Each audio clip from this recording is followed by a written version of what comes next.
Aloha and welcome, fellow dreamers within this dream, light guardians, shifters, friends within this holographic matrix. Thank you so much for joining in once again for another very inspirational, exciting, educational paradigm shift broadcast. Tonight we are here for a paradigm shift dream class. The ever exciting dream class, an opportunity for us to be able to come together, to be able to practice sharing and discussion related to dreams, dream practices, dream stories, lucid dreaming, all the things that you would expect, astral projection, consciousness, metaphysics, what it means to be this multidimensional being here within this holographic universe. So thank you again, everyone, so much for joining in. For those of you who are tuned in to the future, of those of you who are tuned in live, please feel free to drop those 1111s in the chat to be able to make sure that you can hear me okay. For those of you tuned in on TikTok and Instagram, click the link in my bio to be able to join in on YouTube as we are broadcasting there right now.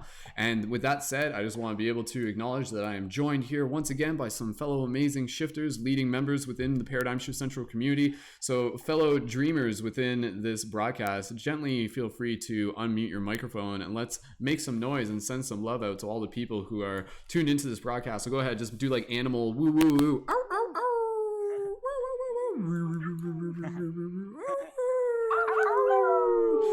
Awesome. They're hearing us like all the way on the farthest reaches of the internet. They can hear us. So perfect.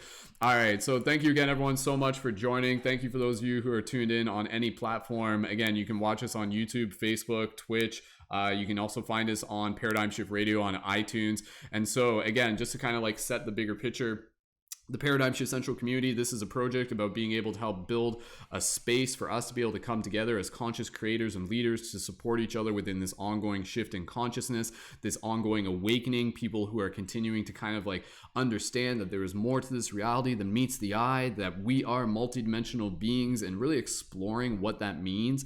And one of the ways in which we can do that is through the topic of dreams. Dreams are one of the most accessible topics for us to be able to practice having these conversations related to dimensions and metaphysics, and again, just like this idea of like, what is this reality? What is it about? And how can we ultimately become better dreamers within this dream?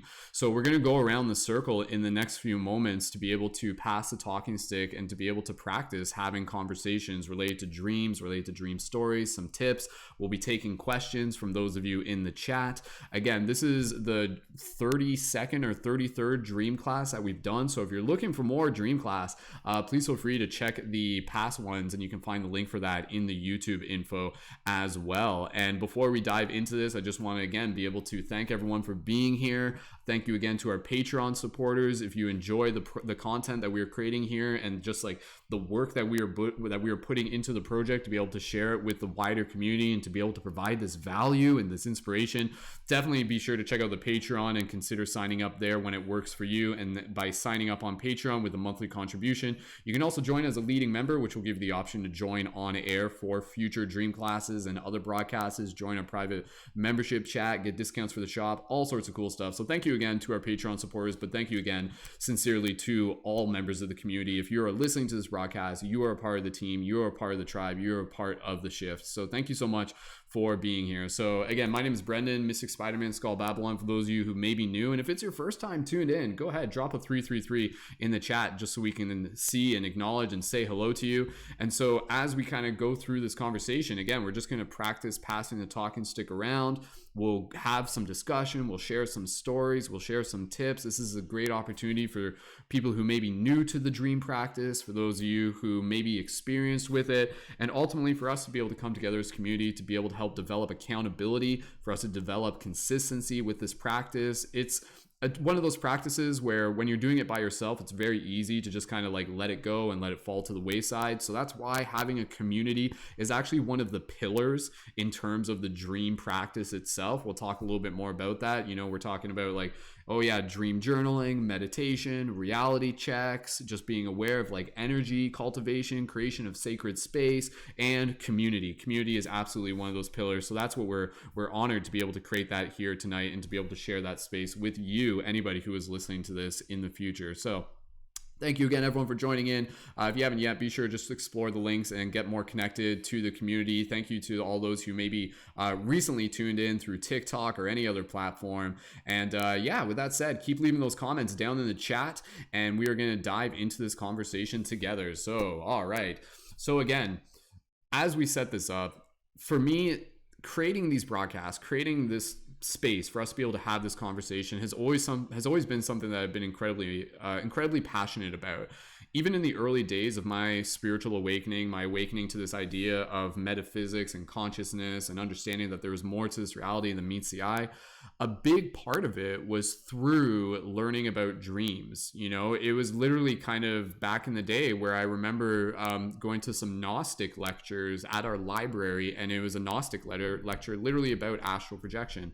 And it was so refreshing and so inspiring to literally just hear someone communicate very clearly, very bluntly, and very openly this idea of like, you are a multidimensional being, and every single night when you go to sleep, your consciousness literally is like in another dimension.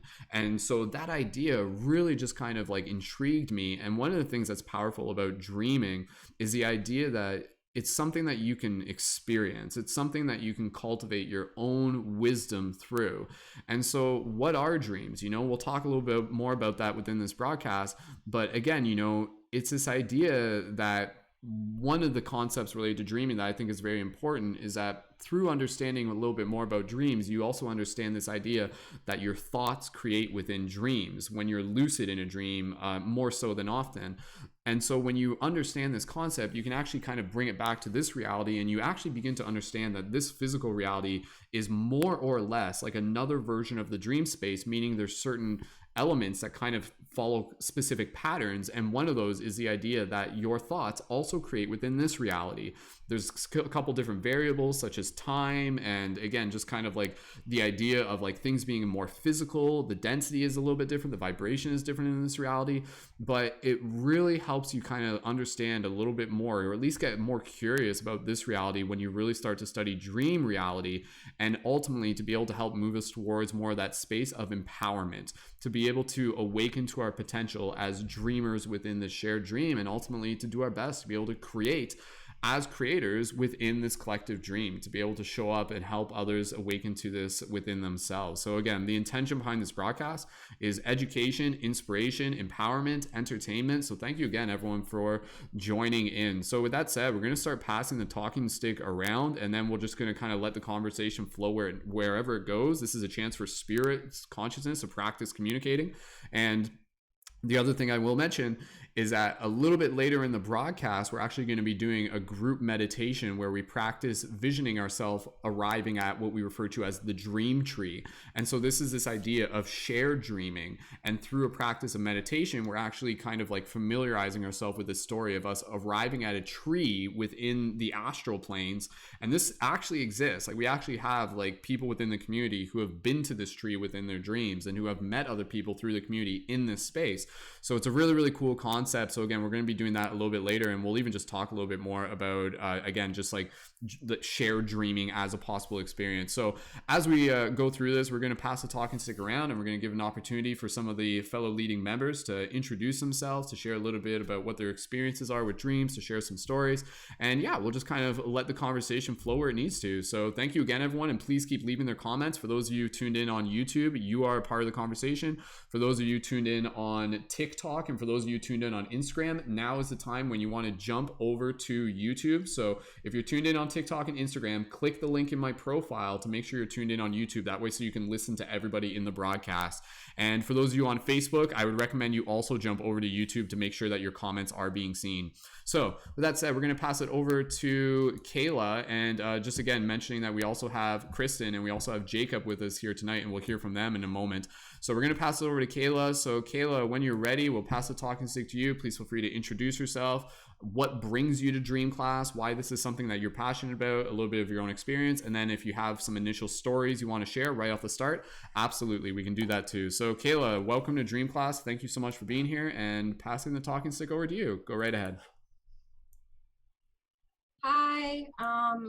First of all, I'd just like to say thank you, Brendon, for cultivating such a sacred, safe space for us to come together as a community and talk about some of these things. Dreams have been written off as culturally for so long, oh, that's just dreaming, it doesn't mean anything. So to talk to other like-minded people, or even maybe someone out there who is just had their curiosity piqued tonight, to know that they're not alone. Like if you think that your dreams mean more, they do. So my name's Kayla. I am from the United States. I am fascinated by dreams, and I always have been. Since a child, I always remember having these like super vivid dreams, and of course, just being able to tell those stories. I mentioned to Brendon earlier, the way I was actually connected to him and to this community is through a fellow community member in this very small town that I was living in. I managed a coffee shop called Way Cool Beans, and it was super like, it's almost like when you walked in there, you went back in time a little bit. It's super old school. Everyone sat at the bar. You don't have your phones out. There's interesting conversations going on in there all the time. I met so many interesting people. And she'd come in every day because she had a studio in this building. And I remember talking to her about some of my dreams at the time, and I didn't know that they meant anything different. Just like, hey, listen to this crazy dream I had. And she's like, oh honey, like you've got to dive into this a little bit more. And so she actually encouraged me to start writing down my dreams and keeping a journal of that. And I highly recommend that to anybody out there. Try to write some of this stuff down and exercise that memory of the brain that helps us tap back into these dreams. I believe dreaming, for me, is like when we first fall asleep and we doze off. Most of that is just our stress and tension and anger getting released out of the body through our subconscious mind. To the realm of things, that's where things get a little bit different, and I'm sure a lot of us have astral projected without even realizing it. And a lot of that is done, a good example of that is like a near-death experience or anything along those lines. But we can actually tap into this and exercise the part of our brains, like muscle memory, to be able to reach this astral space in our dreams and in everyday life through meditation or remote viewing, if anybody is familiar with that. Like I said, I'm just fascinated. And I picked a dream tonight to share with you guys that is pretty special to me because it was one of the first dreams where I was able to, I was always recognized that I was dreaming in a way. I never really got to like play with it, but this is one of the first dreams I started analyzing it afterwards, like some of these symbols and, like start interpreting it. Like, what does that mean for me right now? What could this mean? It's so off the wall. So this is the dream I decided to share with you guys tonight. A group of friends of mine, I'm going to keep their names anonymous, but we were in the dream, we were in a cabin on the beach, which is an interesting thing because you don't really see cabins on the beach too much. So we were there to try DMT for the first time in this dream. So we got to the cabin and another couple had a gray pit bull. My anxiety overcame me in the dream because I have a dog myself, and in the dream I was like, oh no, like, is this all going to get along with my dog? So that right there tells me I'm already lucid dreaming if I'm worried about real world situations in the dream realm. So that's one of the ways to notice. But the dog and my dog got on great. There was never enough time to do the DMT without other people around. It was okay though. The landlord called at one point and left a message about the flies and jokingly said to not give him shit about the flies. And if we wanted a cabin on the beach, there was going to be flies. And then in the voicemail, he kept rambling. So we all packed up and left, and somehow I was on a bus. But before that, there were two girls walking past in the cabin. They were dressed to the nine in festival clothing. Like, it was so vivid. This one girl's wearing this crazy, like, rainbow tiger warrior dream cloak. Like, that's literally what I wrote down was dream cloak in this video. So it was this massive thing. It just went all the way down. It was stunning. So it definitely stood out to me because, I go to a lot of festivals myself. I didn't get a chance to say hello to them. As I was on the bus on my way home, there's a musician named Grizz, and he is all about showing love, spreading light and positivity, and he plays the saxophone. That's going to be crucial for the rest of this dream. So he sat next to me and asked what was wrong. I discussed my ascension path and how it was getting clogged with rage, anger, stress, and tension and worry. He immediately pulled out a trombone instead of a saxophone and played me a song. In the dream, I was too occupied with my phone to even hear the words so that I could get a video of this. I asked him about his haircut and the tattoo behind his ear. The tattoo behind his ear was a tiny little spaceship with tiny little different colored glowing alien heads floating around the UFO, and it was right here on his neck. He told me it was about a DMT trip that he had on a rooftop in Chicago. So this was in the dream. And so sorry, I lost my place. He told me I was a beautiful soul and his soul recognized mine. People started crowding at this point and my phone wouldn't take a picture. As many times as I tried, because I was meeting this person that was, so inspiring to me in so many ways, I couldn't take a picture. The phone was black every time. Couldn't get a picture. So I wrote down, I believe this is a reminder to live in the moment, not to be so distracted by the phones and to really take in every account that we have with every other human that we come into contact with, to give them our undivided attention. The guy next to us tried to offer us a cigarette, to which he declined and said that it was whack. And I chose to share this dream because it was the first time my ascension path and some of the struggles that I had in my day-to-day life came up in a dream where, someone asked me, hey, what's wrong? What's going on? And it just came out right then. My ascension path is clogged. So, that was a really special dream to me just because I was able to, kind of take that analytical side of the brain, push it out, and then come back to it later at the day and write down, it's to be more present in the moment, not to be so distracted by my phone. I believe there's so many synchronicities even that brought me here tonight to be on air, and we will miss those if we're not, fully paying attention. We can miss signs, messages, we get them in every way as long as we're listening.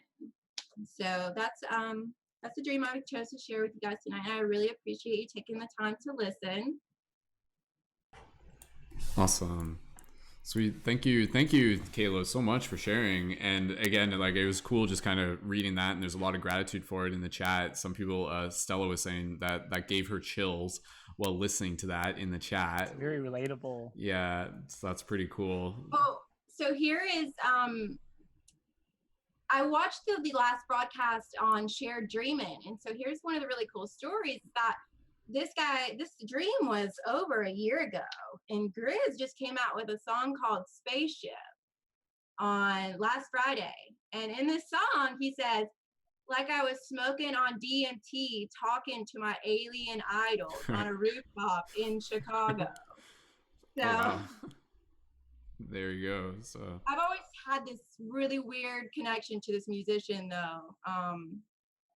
So at some point, I know we'll meet, and it'll be great because you're already connected in the astral realm more than once. Totally. Yeah, that is really interesting. Again, just this idea of just being able to connect with souls who maybe we haven't met physically, but we still have a connection with in the dream space and everything. I know that that's actually kind of a recurring theme, even for people who, are tuned into the community and stuff like that. I'll hear about that where people be like, yo, you showed up in my dream last night. So it's really interesting. Again, this idea where the internet is obviously connecting us through technology, but it's also kind of echoing the fact that we're already connected etherically as well. And then time being nonlinear, it kind of ripples in on itself. It's very, very trippy. So it's so bizarre. I feel like Go for it, Jacob.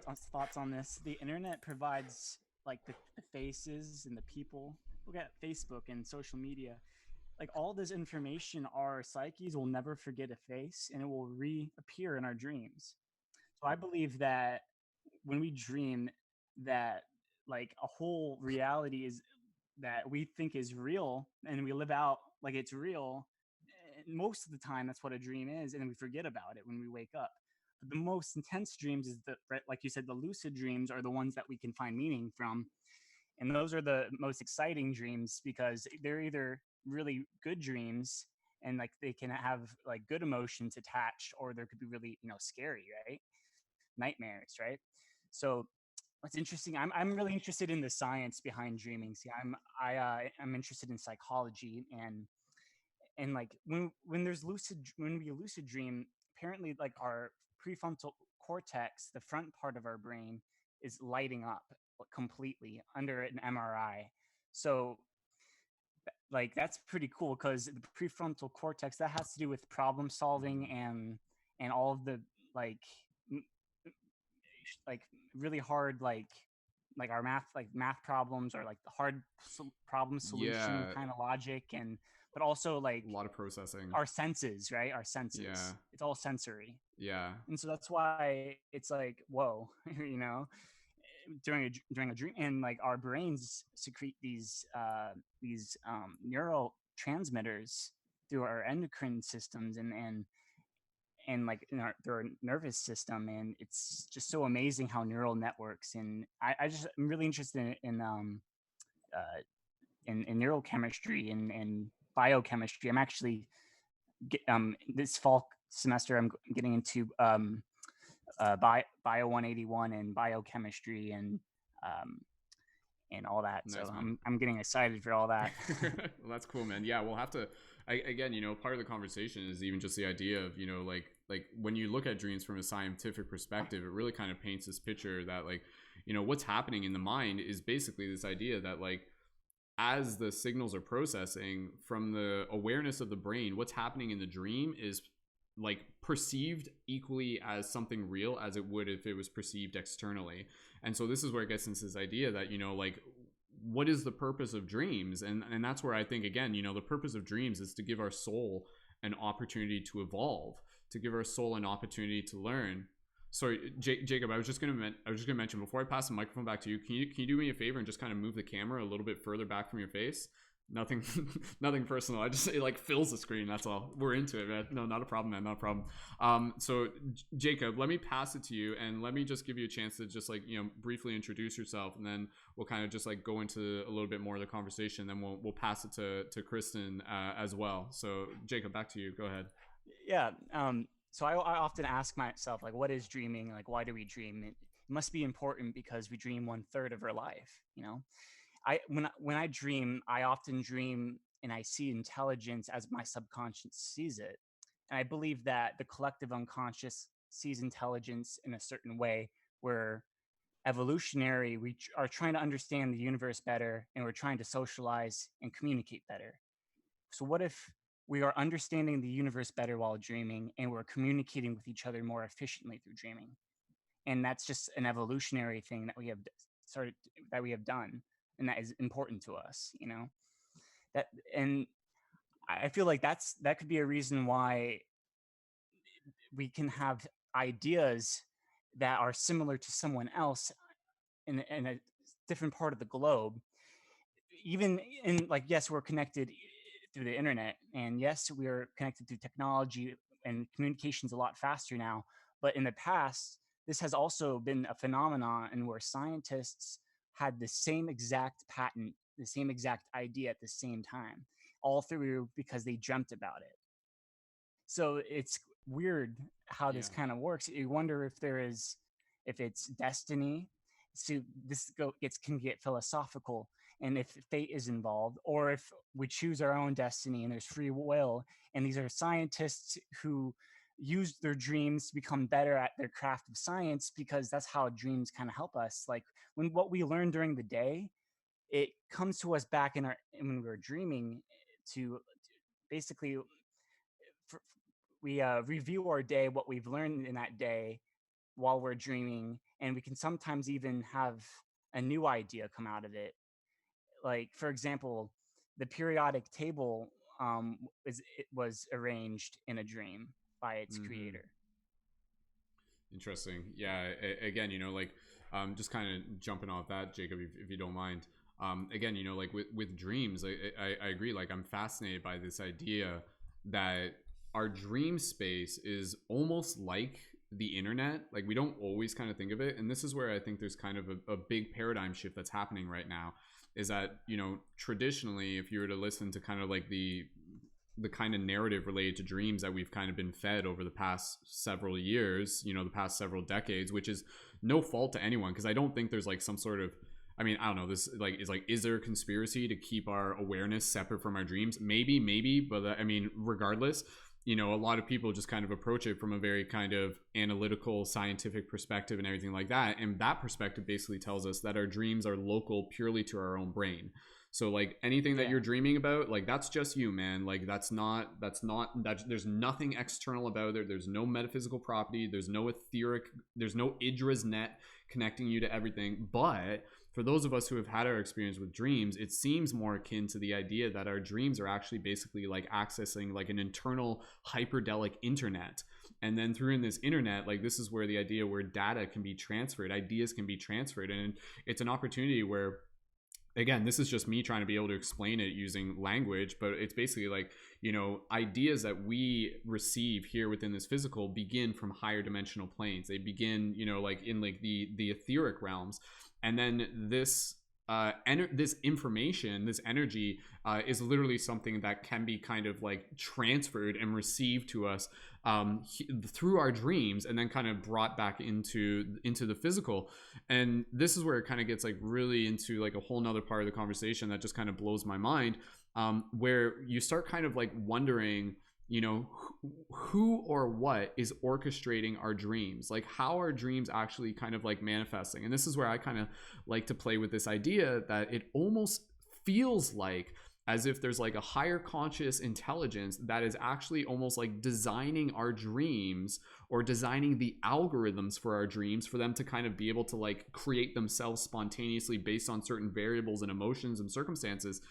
Sorry, just gonna finish this real quick. And so this is where it gets into this idea that it's almost as if like, I've talked about this before, but it's almost as if like there's curators of our dreams that are basically kind of like creating intentional dream like files or packages, and they're like sending them to us when we're ready to receive them. And this is where, again, we receive the dreams that we are ready for. And there's going to be a variety of dreams that we have. There's going to be dreams that are going to be very kind of, based on the senses, like based on kind of like the carnal senses, the fascinations. And that's where like a lot of dreams are usually just kind of like echoes of the unconscious, in the sense that a lot of people, they'll just dream about the things that they did while they were awake. If they worked all day, they might dream about being at work. Or if they're like kind of like desiring things like, just like even just like pornography, or even for people who like play a lot of like video games, like they end up dreaming about those video games. So like this is like on the unconscious level, whatever you're kind of like receiving the majority of,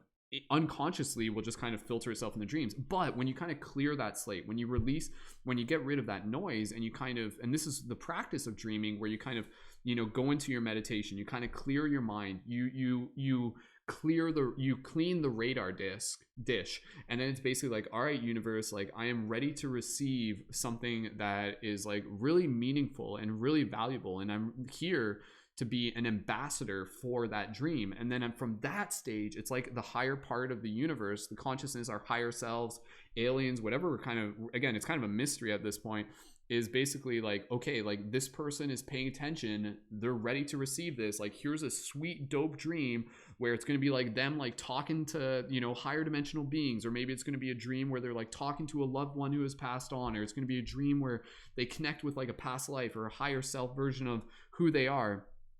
And those are the dreams that we want. Those are the dreams that we like want to be able to like document and record and share stories of.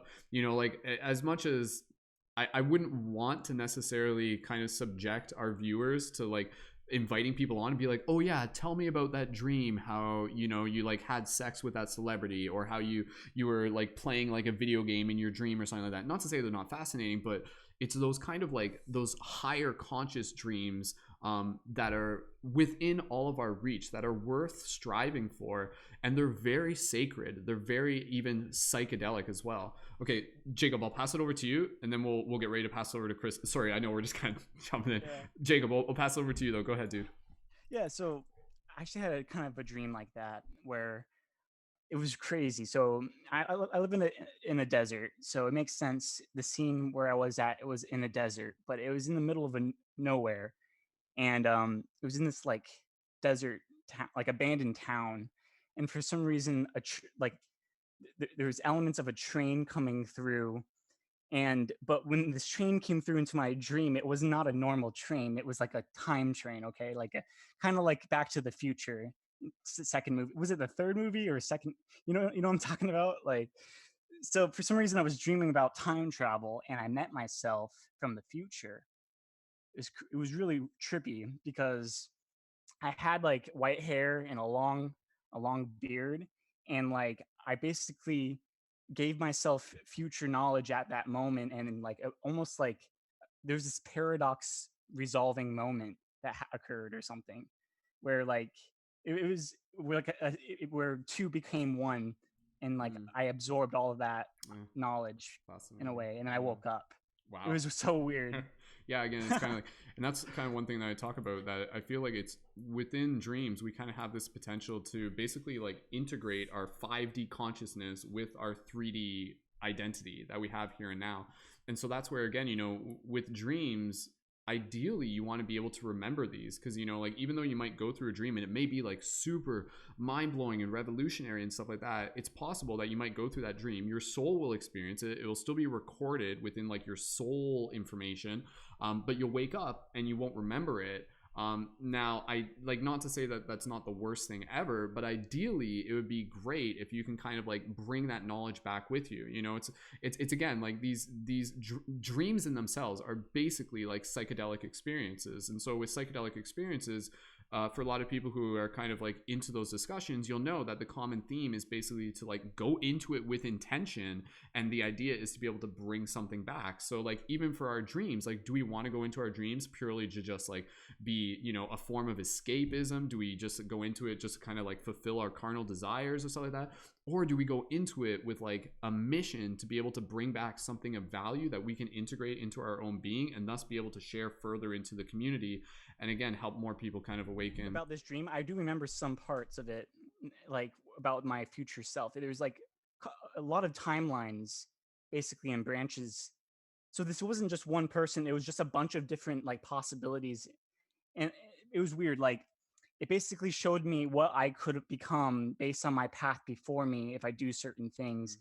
And like basically whatever I was going through, or what like I had this like major existential like crisis basically between like culture the culture and superstitions, and whether it's true or not, and whether religions and these metaphysical ideas and philosophies and this idea of materialism. And I was basically just really fighting between the idea of mentalism and the physical materialism, and is there something beyond us, a spiritualism, and whether and this kind of, I don't know, it was kind of like I saw myself as this magical kind of wizard type of person in one timeline, Yeah. and the other timeline I saw myself as a brilliant scientist. Does that make sense? Totally, that's interesting.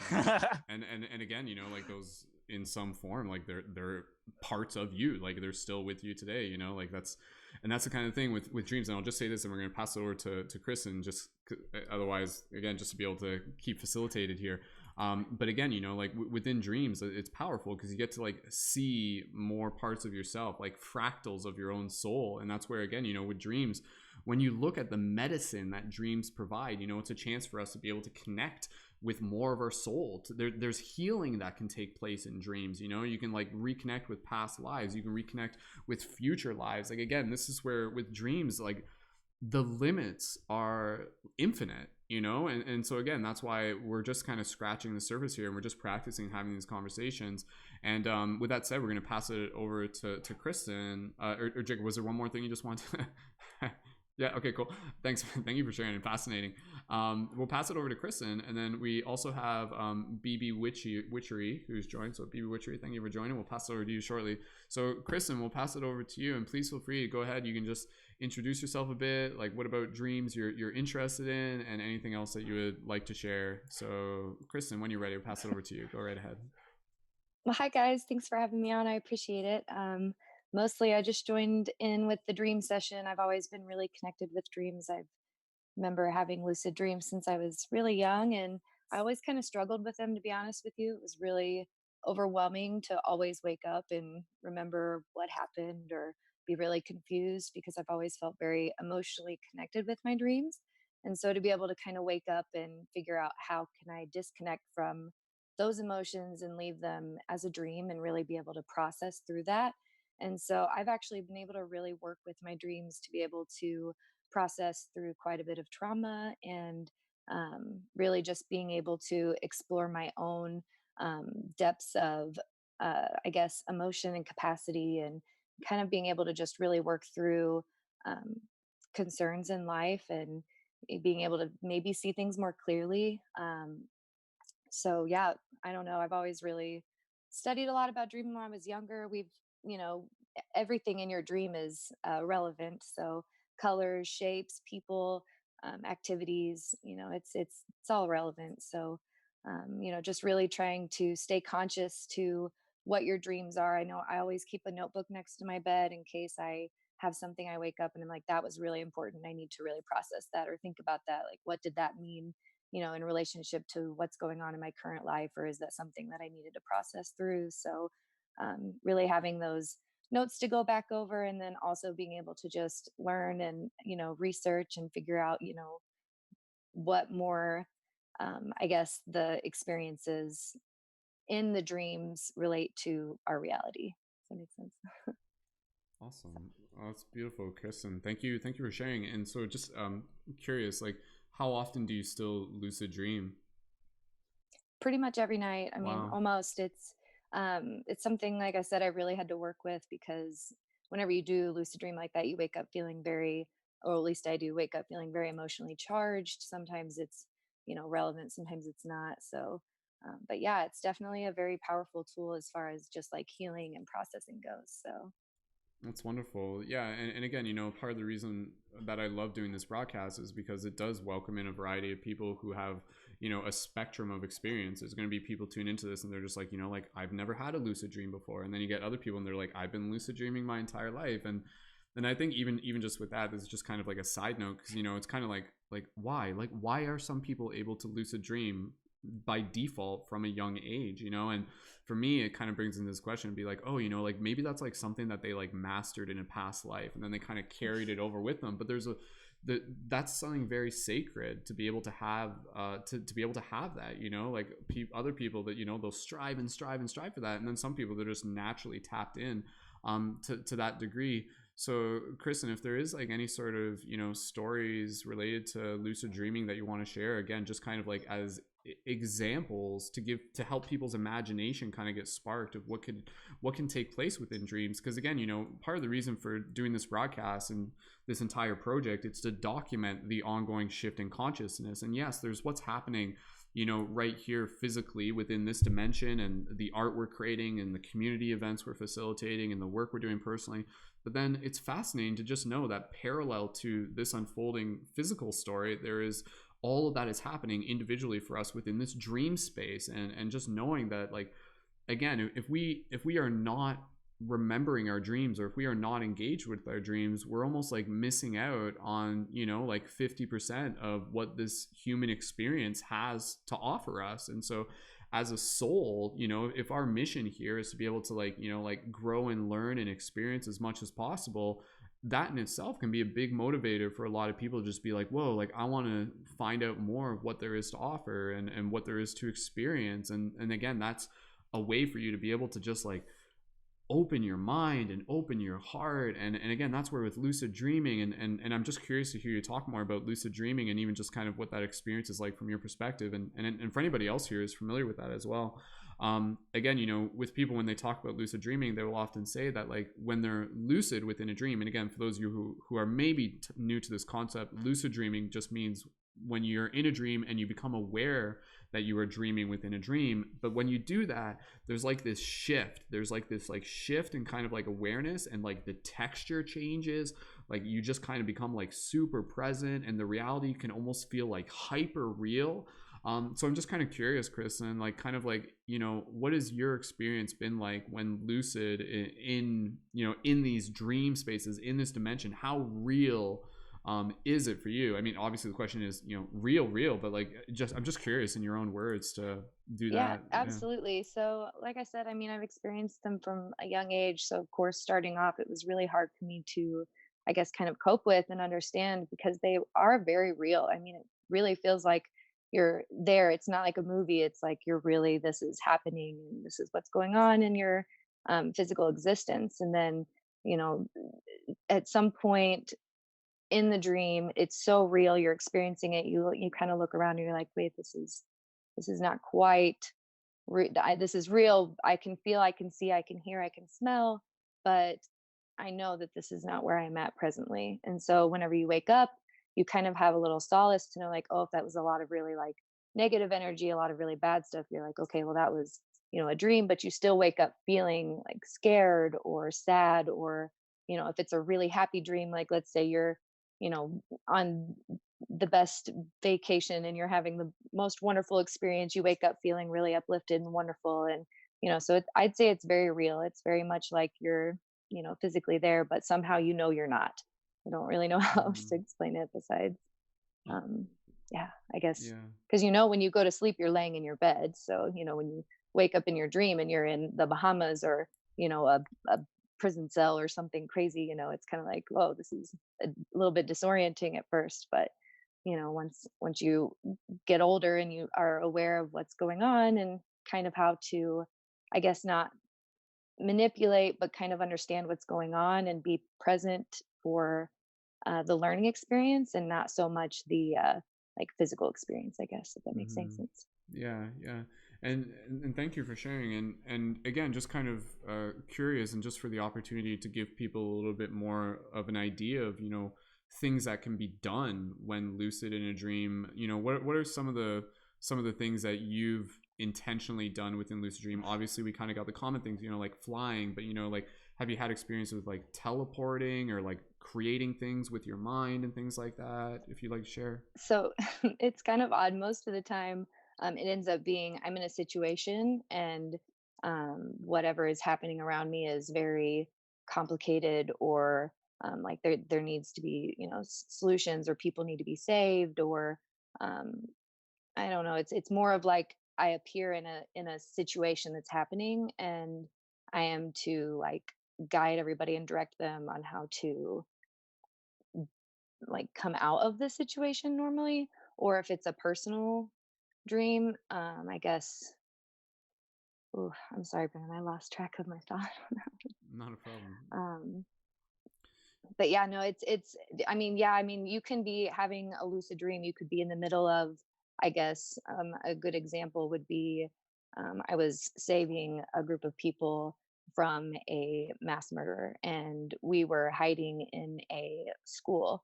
And so we were, you know, trying to, like, you know, you duck cover, you just don't go near the doors and stuff. And a kid had been running in the hallway, and so somebody needed to go and make sure that the kid was safe. And we were able to open the door and get the kid in. And it was, once everything was safe, it was kind of like it almost transformed into my own personal dream, to where it was like I was in my house with my own kid, and I don't have a kid, but it was like it felt like they were my kid. And you know, that was my life that was going on. And so, you know, it can really change. It doesn't always stay the same. You know, it's kind of a fluid action that's happening. It's not always constant. So Mhm. Cool, cool. And have you had experiences of like flying and stuff like that within your lucid dreams? Does that happen for you? not too much. I've Yeah. I've definitely experienced, like, I guess, flying over like New York City. I think once I was kind of trying to explore the area and see what all was around, but it wasn't really very exciting. There wasn't a whole lot going on. It was more of just like an exploratory uh flying situation, I guess. Fair enough. Yeah. And again, and that's what I love about dreams, is that they're always going to be different, for everyone. And that's one of the things that when it comes to dreaming is, it's really important to just kind of like honor the fact that each and every single one of us has a unique relationship with dreams. And that's kind of, again, part of the intention behind this class is like, how do we foster that relationship? How do we deepen it? How do we develop it? How do we evolve it? So again, for some people, they might just kind of be like, yeah, like I don't even remember my dreams. But then, for other people, they're like, like, how do I talk to the gods in my dreams? Like, how do I access that? Like, I'm going to hang out on the Andromeda Space Nebula planet, galactic central, da, da, da, da, da, et cetera, et cetera. Anyways, but no, like straight up, like that's another thing in itself. And we'll have to kind of talk a little bit more about this, this idea of, within dreams, there's literally like contact happening. There's literally contact with like higher dimensional entities, aliens, call it what you will. But again, it's this space where, again, even just kind of going back to the basics, we always have to keep in mind that there are always going to be new people tuned into these broadcasts. Again, if I were to just explain in words the best I can, again, like we have like this physical dimension, but then we have the astral dimension. And one of the ways I explain is like the astral dimension is almost like the place closer to where we are from. And so every night when we dream, we're literally going back to this place. And this astral dimension kind of exists like outside of this physical reality, but not separate from it. And within this astral dimension, this is actually like a place that can be like accessed from other conscious entities who may not be like on Earth. Maybe they have like a physical body somewhere. Like, it's really crazy. Like, this is like another idea in itself where it's like, imagine, this is like almost something of a sci-fi movie. Like, imagine there's like, like a family on another planet and they're like living live, that maybe they look a little bit like us, maybe they're a little bit different, and they're like super like evolved spiritually. And then, it's just like, all right, honey, like I'm done dinner now. I'm going to go meditate in the other room and practice dreaming and project myself into the dreams of some of the humans on Earth in order to be able to assist them or something like that. Like, again, it's almost like this. That's where I feel, for me, I always look at dreams and I can't help but draw comparisons to the idea that dreaming is almost like this advanced form of spiritual technology. There's a practical purpose to it. It's literally an opportunity for us to like, connect with other beings in this universe, regardless of space. It's literally this idea of like an inner Stargate, this inner world. So it's incredibly fascinating. And again, that's where within the dream space, they're going to kind of reflect where you are at. And for some people, they will purely just be kind of like fascinations and keeping the mind busy. But for those who are kind of like in this process of evolving their consciousness and putting out that intention to the universe, it says like, like I'm looking for that substance. I'm looking for something a little bit deeper. It's a chance for us to like literally connect with like more of our cosmic identity, more of our cosmic family, to be able to connect with more parts of our soul, for us to just be able to like heal, grow, learn, expand, practice flexing our imagination. I feel that like the future of the shift in consciousness is going to be very, very, very, very heavily influenced by our ability to show up present within our dreams. And the other thing that I'll just say real quick, because again, with the current circumstances of the world, and a lot of people, even within the last couple months, would relate to like quarantine and lockdown and everything like that. It's really interesting where just kind of like that idea, it's like, oh, like, it's like, damn, I can't like physically go out and meet my friends. Oh, but imagine if it's like, yo, like let's meet up in the dream space. And like, imagine if we were like all on that level where like we were just there, we were just like already tapped into it. And who's to say that maybe that's what the future is getting to, and that's where I feel by us continuing to work on this, we're learning how to be able to like work with this inner technology, this sacred spiritual technology, to use that term very loosely. But yeah, we'll pass the talk and stick around some more. I would love to be able to get into just some like tips and tricks, some things of advice that people can kind of learn from who may be new. Kristen, is there any sort of tips that you might want to be able to share for people who are getting into the dream practice, who may even be new to it? I would just say always go in with a positive attitude and keep yourself grounded, because if you don't, it's going to be a wild ride. So, just I always, like I said, keep a journal next to your bed so you can document if you have anything that seems relevant. And just, like I said, keep your mind open and positive, because sometimes people aren't always positive on the other side. So you've got to keep your mind sharp and keep your body grounded. Awesome. Well said. Well said. Absolutely. So yeah, and again, that's the thing. Like the dreams will be a place where, it's an opportunity for us to learn. It's an opportunity for us to explore, but it's also an opportunity for us to be tested. And sometimes we kind of don't like to admit that, but the dream space is a place where we will be tested. We'll be tested with choices. And so that's why, again, within dreams, it's a great opportunity for us to kind of like see what choices we make within dreams. And then sometimes, we may make a choice in a dream and we may wake up and we may be like, oh, like that didn't feel good. Like whatever choice I did, maybe I did something and I hurt a friend or something like that, or I said something really mean, or I got in a fight or something like that. But even still, usually with dreams, I always think it's important to be able to acknowledge not just what the dream was, but how it made you feel. And then to focus on those feelings as a way to be able to help give you more direction on kind of shaping your conscious reality, your waking reality, where again, if you kind of like do something in a dream that didn't really feel good for you, maybe that's a way for you to like kind of like make that conscious choice in your waking state to be able to be like, okay, I'm going to make sure I don't do that. It's almost like within our dreams, it's almost like sometimes this happens in dreams where it'll almost like run us through like a simulation of something without it actually physically needing to happen in this dimension. This can happen sometimes where even I've seen this happen. This has happened with me. This has happened with a lot of people where, they might go through a dream and maybe they go through a dream where there might be a circumstance of loss. There might be a circumstance of grief. And within the dream, this might feel like really, really, really heavy. And then they wake up from it. And then they're just like, oh my God, thank God it was just a dream.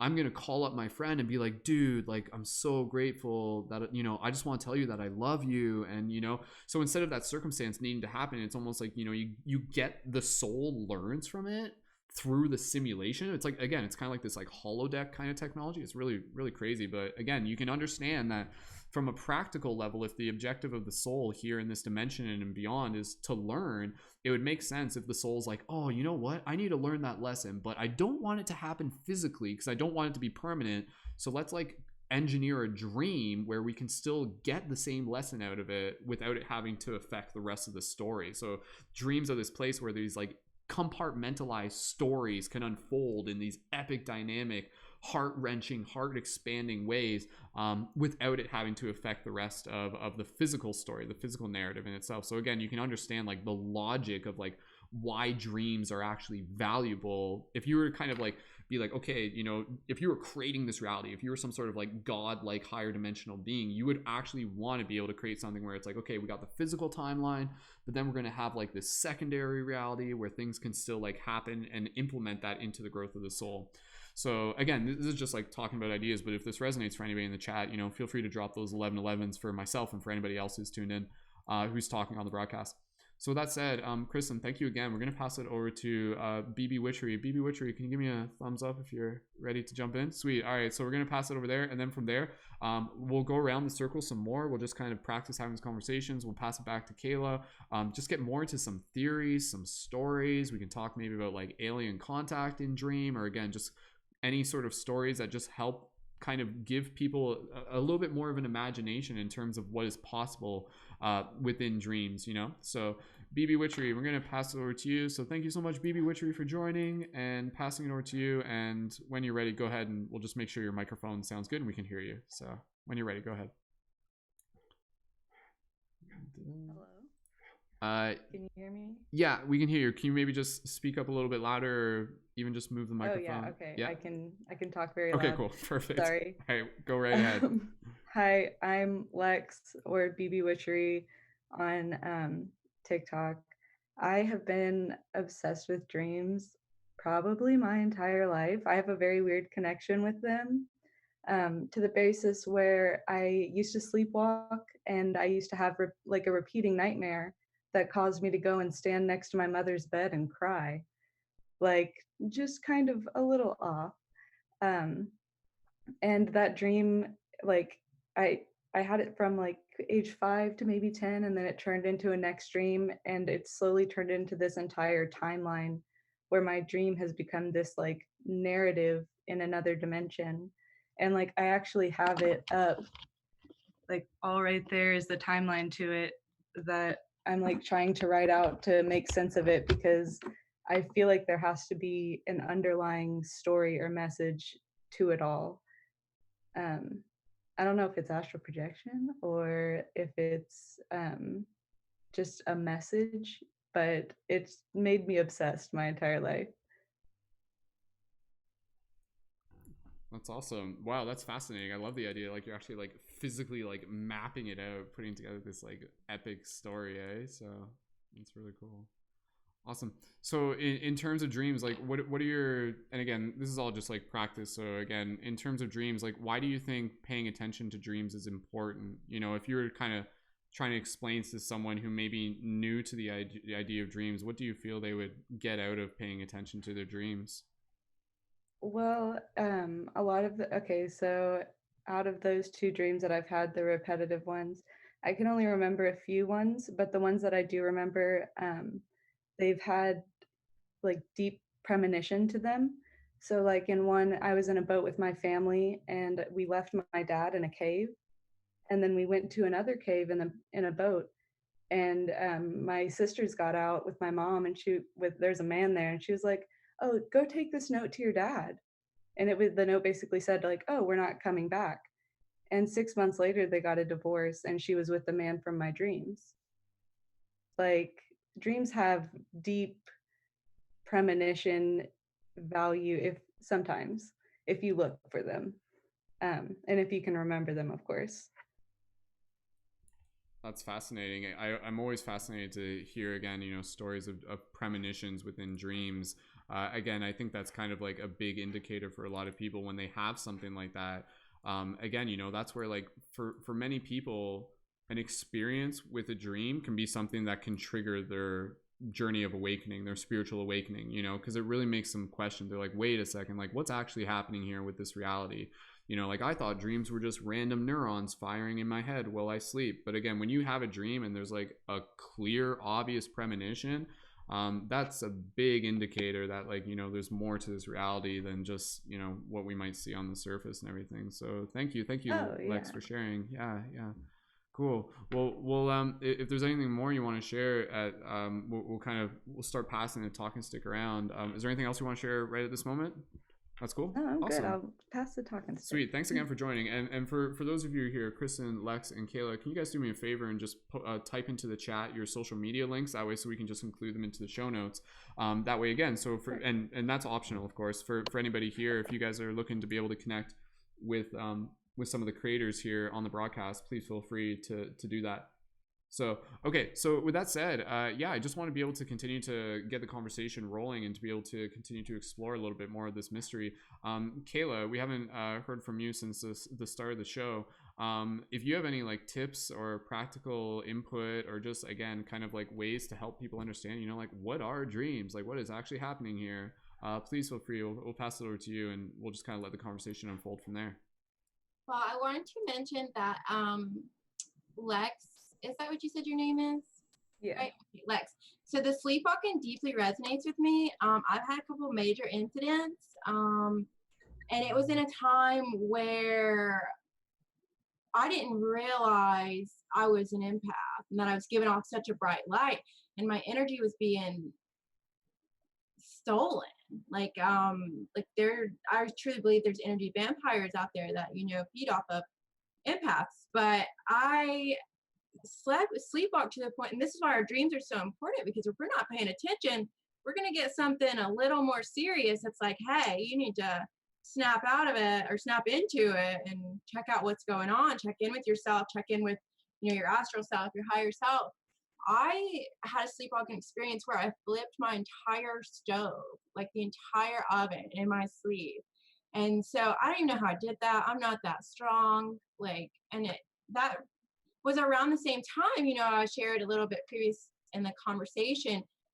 It's important to pay attention to your dreams too, because just a couple of years ago, I was just walking around in a coffee shop managing it and not even just talking about my dreams because they were so fascinating and there were these incredible stories. And someone's like, hey, you need to write these down.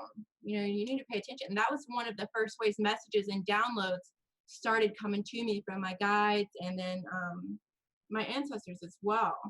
So the sleepwalking can be very scary. Have you had an experience in a while? Not in quite a while. I think the last experience I had was sleep talking, where Oh, it was gibberish according to my sister. But I haven't slept walk in about 5 years, thankfully. yeah, it's been 2 for me. And so what I found is that I was healing in a major way some emotional trauma at the time. And once I had moved past it and fully healed that part of myself that was completely, broken, that is when I stopped sleepwalking. Um, but it can be a very scary experience, definitely, to not have control of your, physical body while, or like wake up and be like, how did this even happen? Like there's frying pans everywhere. Like what's going on? Um, so yeah, I definitely, relate to the sleepwalking part, but I'm happy to say I haven't in a couple years. And I just want to, come back to the fact that it is important to pay attention. Like even if you're brand new out here and you tune into this class to just, hear a little bit about dreams, honor this dream space because it is such a sacred space. Show gratitude for it, and set an intention, even if it is just to, be a little more aware or try to recall a few more details and honor where you're at in this journey. That's my biggest tip for you is like you're gonna hear our stories and you're probably not we're not going to have the same experiences because we're all different. And at the end of the day, even these beings that we come into contact with, they're going to present themselves in whatever way we need to see them. So just honor where you're at in your dream realm, where you're at in that level. I almost see it as like a video game where we do the work and then we're leveling up in the astral realm. We master this level and then we can go over here. So just acknowledge your effort and thank yourself for even tuning in tonight. This is such a great start is just to listen. And just a couple years ago for me, I was just walking around talking about dreams and now I've had some really crazy experiences and I've had so many downloads come through and so many important messages and worked on healing emotional traumas, not just mine, but my ancestors from like so many generations. So there's a lot of work we can do. Absolutely. That's so cool. I'm so grateful to be here and like learn from all of y'all and be able to discuss things like this. Agreed. Thank you, Likewise. Brendon, for hosting this space. Oh, thank you Yes, guys. thank Yeah, you. no, thank you everyone. Because again, like that's where like the intention of this class is for all of us to be able to be adding their voice. Like I would not be able to just. I mean, I've done it before where I've like spent like 2 hours just like talking about dreams and everything like that. But I'm more fascinated in just being able to hear like your input and your input and your input as we're continuing to again like kind of unravel this mystery to piece things together.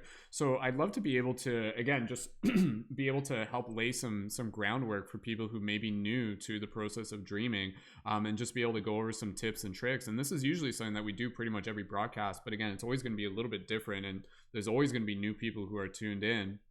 So let's kind of do that. Let's practice focusing on a few simple tips and tricks, like the way, but like suggestions and guidance for being able to help you get more into the dream practice. So the obvious ones that we want to be able to focus on are things like a dream journal and things like practicing meditation.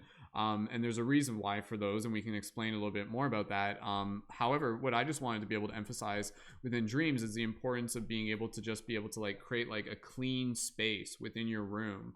That's very, very important because you almost again want to be able to kind of like incubate the dreams. You want to be able to create a ceremony. You want to be able to create almost like a temple for this energy to kind of cultivate over time. So even for those of you who may be new to the kind of like dream practice process, like as simple as it sounds, like honestly, like cleaning your room is going to be a great first step because when you clean your room, you're also kind of reflecting the clarity of your mind as well. So that's just one of the tips. But of course, there's a lot of different tips that interplay in relation to, what affects our dreams and everything like that, and this is where you can get into like different herbs and you can get into diet, you can get into cultivation of energy.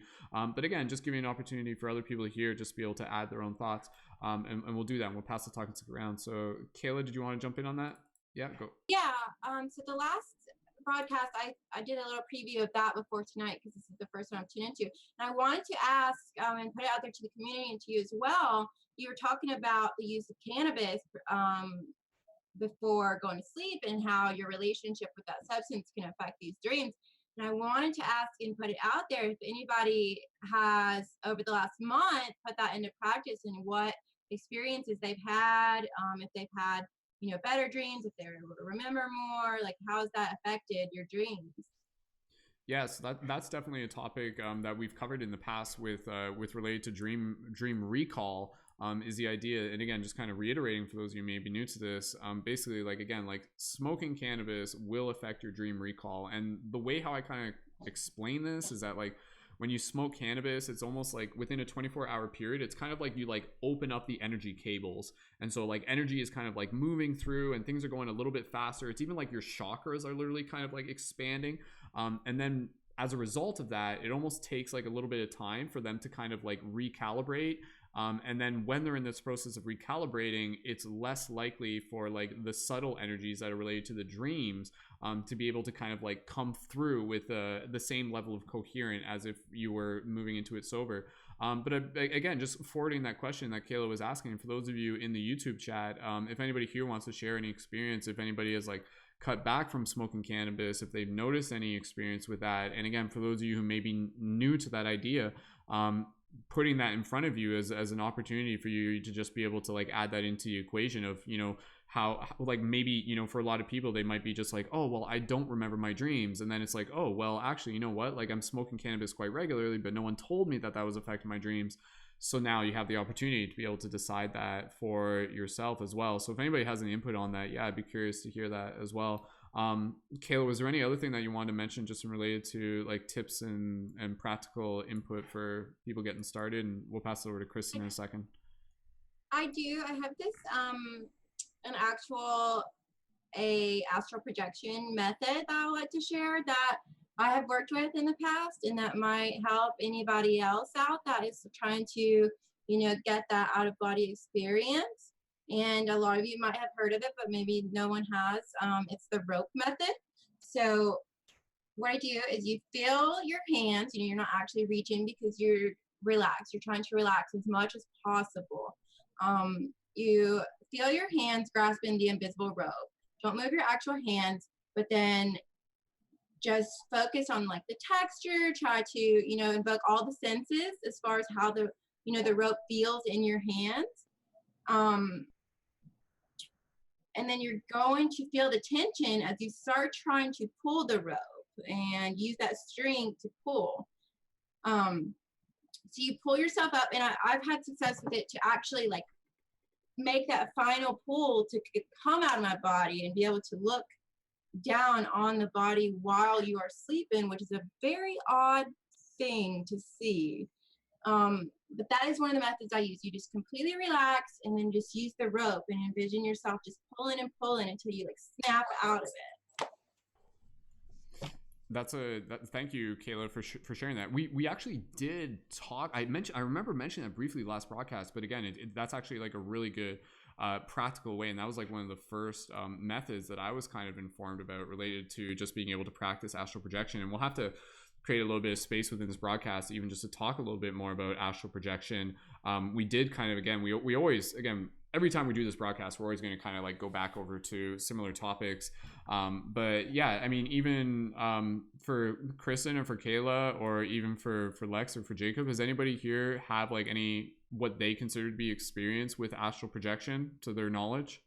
Sometimes it's hard to even identify whether it actually was astral projection or not. And if not, like that's fine. Like we'll just kind of keep bouncing back to, again, the tips and tricks. So okay, we'll get more into that a little bit later and everything like that. But yeah, Kristen, did you want to jump in with some input? Yeah, go for it. Yeah, I just wanted to share too, like one of the things that I always do whenever I'm trying to use my dream state as a place to study or grow, I always try to really set my intention before I go to sleep and make it very clear about what I'm wanting to learn or what I'm wanting to process. So just like really being clear with your thoughts before you go to sleep. And I also keep a amethyst by my bed. It just helps keep it positive. So that's it.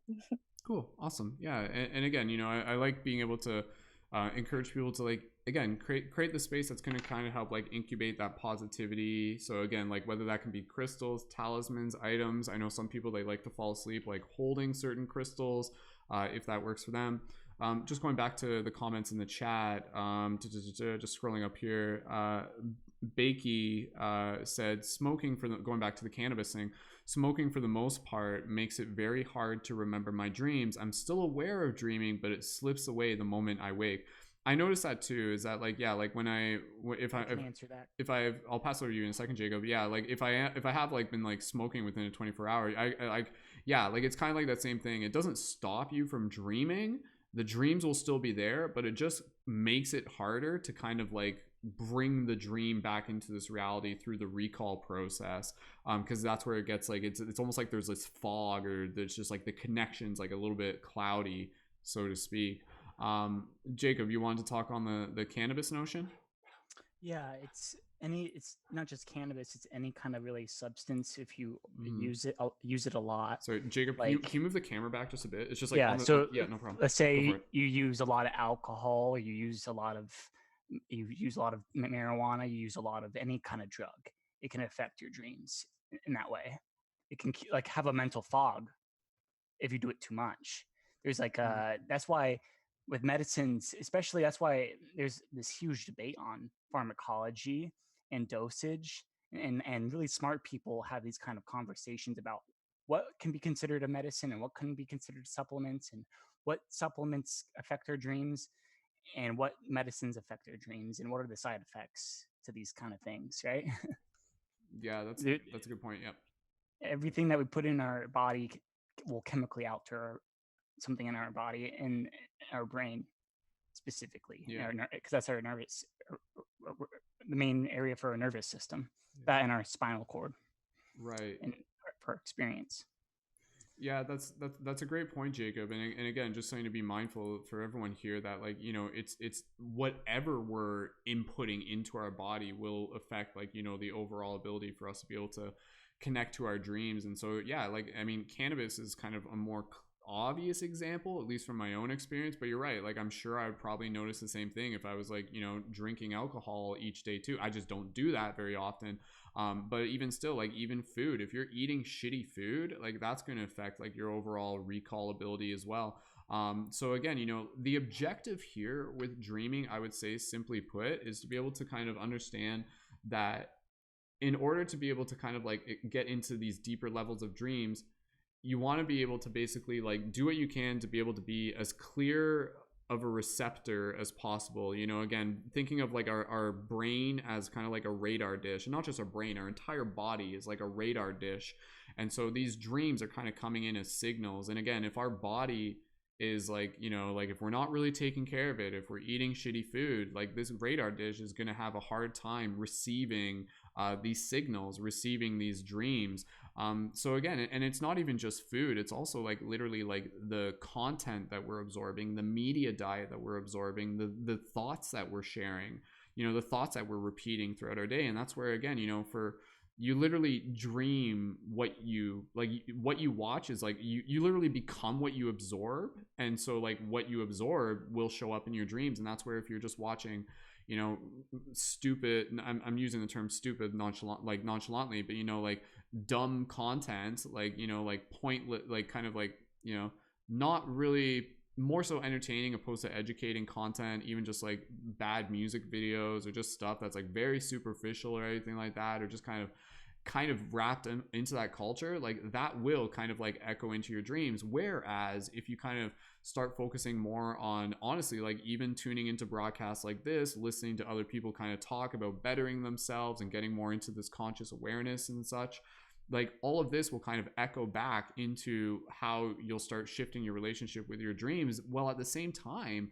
also send out this intention and this signal to the universe, where it's basically like, hey universe, I'm starting to pay attention to these dreams. And the universe is like, oh, like they're starting, like, okay, like they're getting ready, like, so let's kind of like, you know, let's kind of like feed them those dreams, let's start sending them something that they're ready for as well. So there's a lot of variables when it comes to the dream process as well.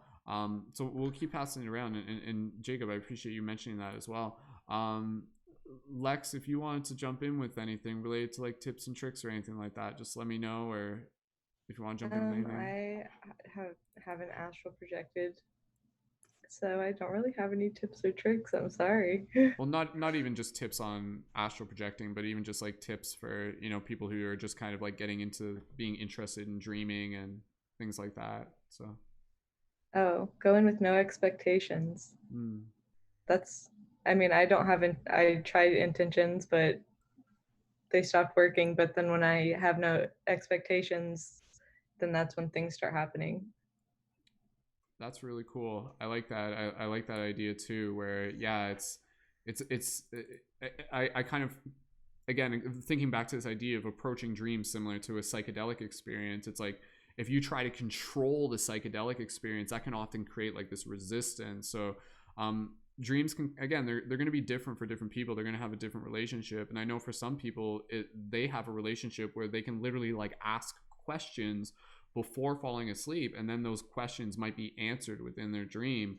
But you're right, Lex. I think it's kind of like a balance where it's not like you're like, all right, like, come on, universe, give me those dreams, to the point where you're setting your expectations like so hard that you're just like setting yourself up for disappointment. Meanwhile, the universe is just like, dude, like, relax, like, chill, you know? And then when you kind of release that expectation, you're just like, all right, you know, like, show me what I need to see. And I think that intention is a good intention to have, you know, and that can apply to life in general. I usually apply that same concept when doing tarot readings, you know.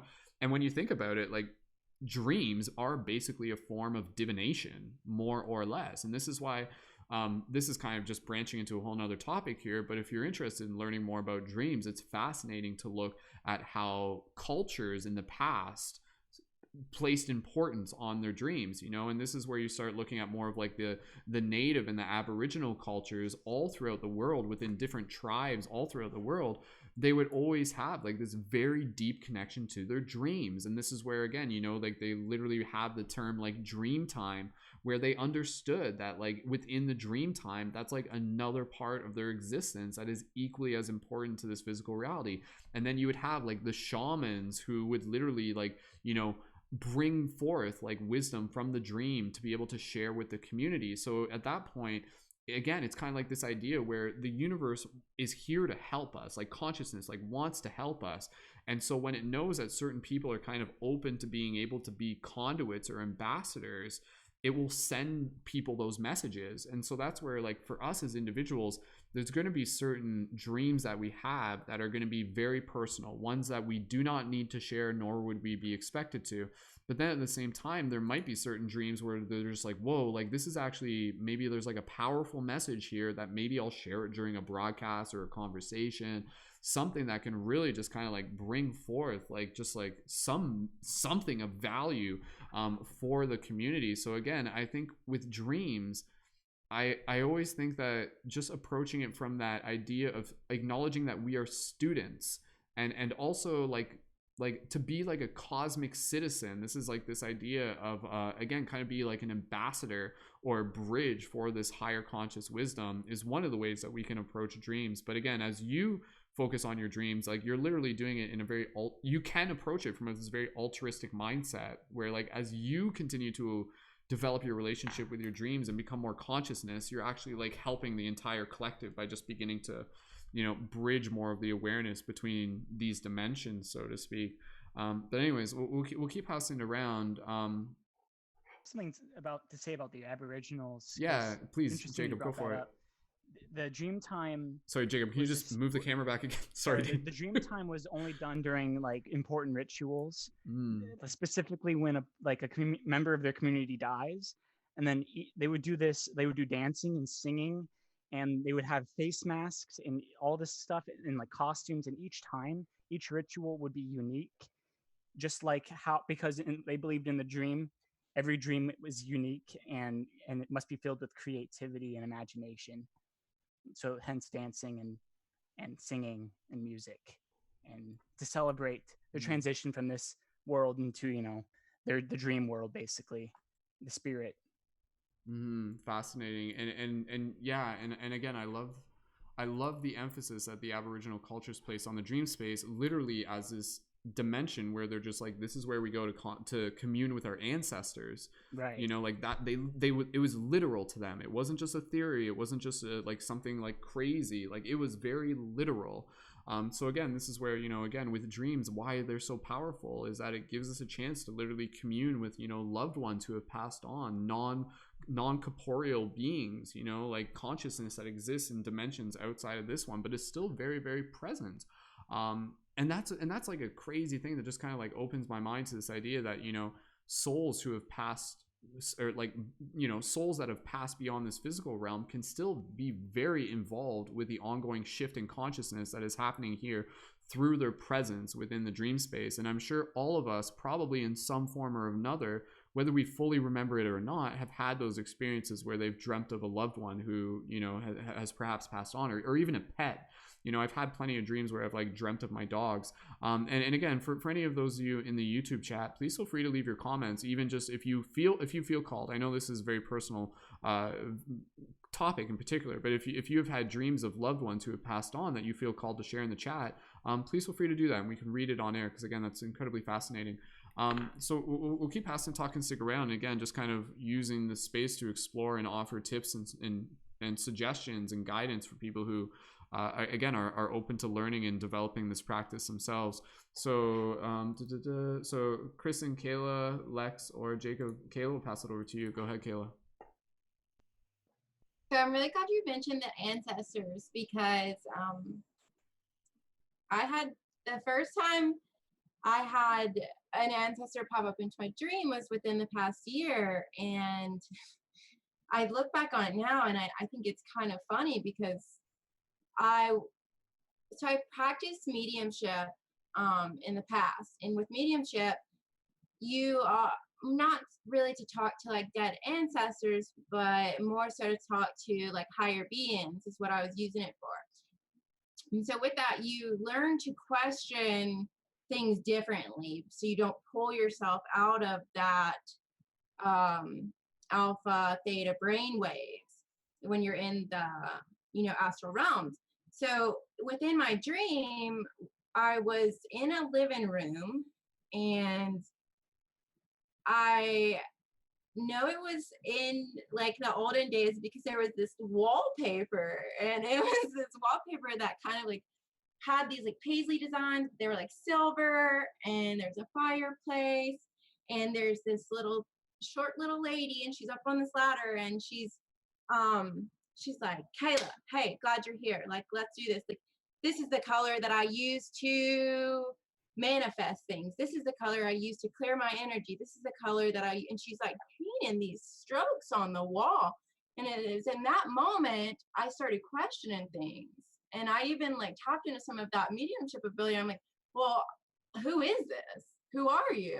But I knew, like in my subconscious mind, I needed to ask it, like, instead of saying, who are you? We say, I wonder who this is, because when you ask a question, it brings that analytical side of your brain and can snap you out of that connection that you have. So I realized that I was doing this, and then I was like, oh shit, I'm not ready for this. And I was like, wake up, wake up, wake up. This is too weird.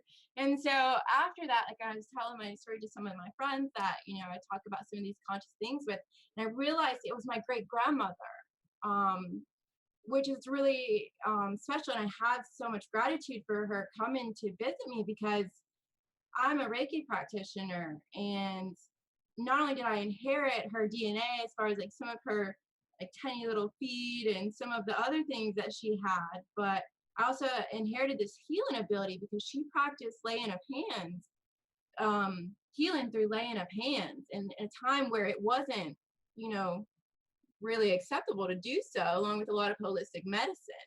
So I've inherited this from my great grandmother, and now she's coming to visit me. And it just absolutely freaked me out the first time I realized that this was happening. I woke myself up. And so now, like, I had to make that connection and set that intention. Like, I know I freaked out a little bit. It's okay.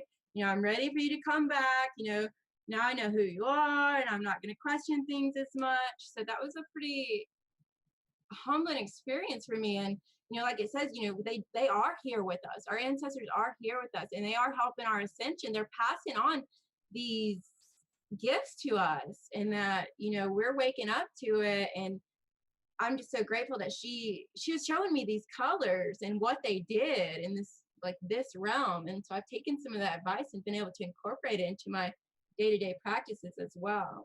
I haven't made contact again, so I guess I'm not Wow. quite there.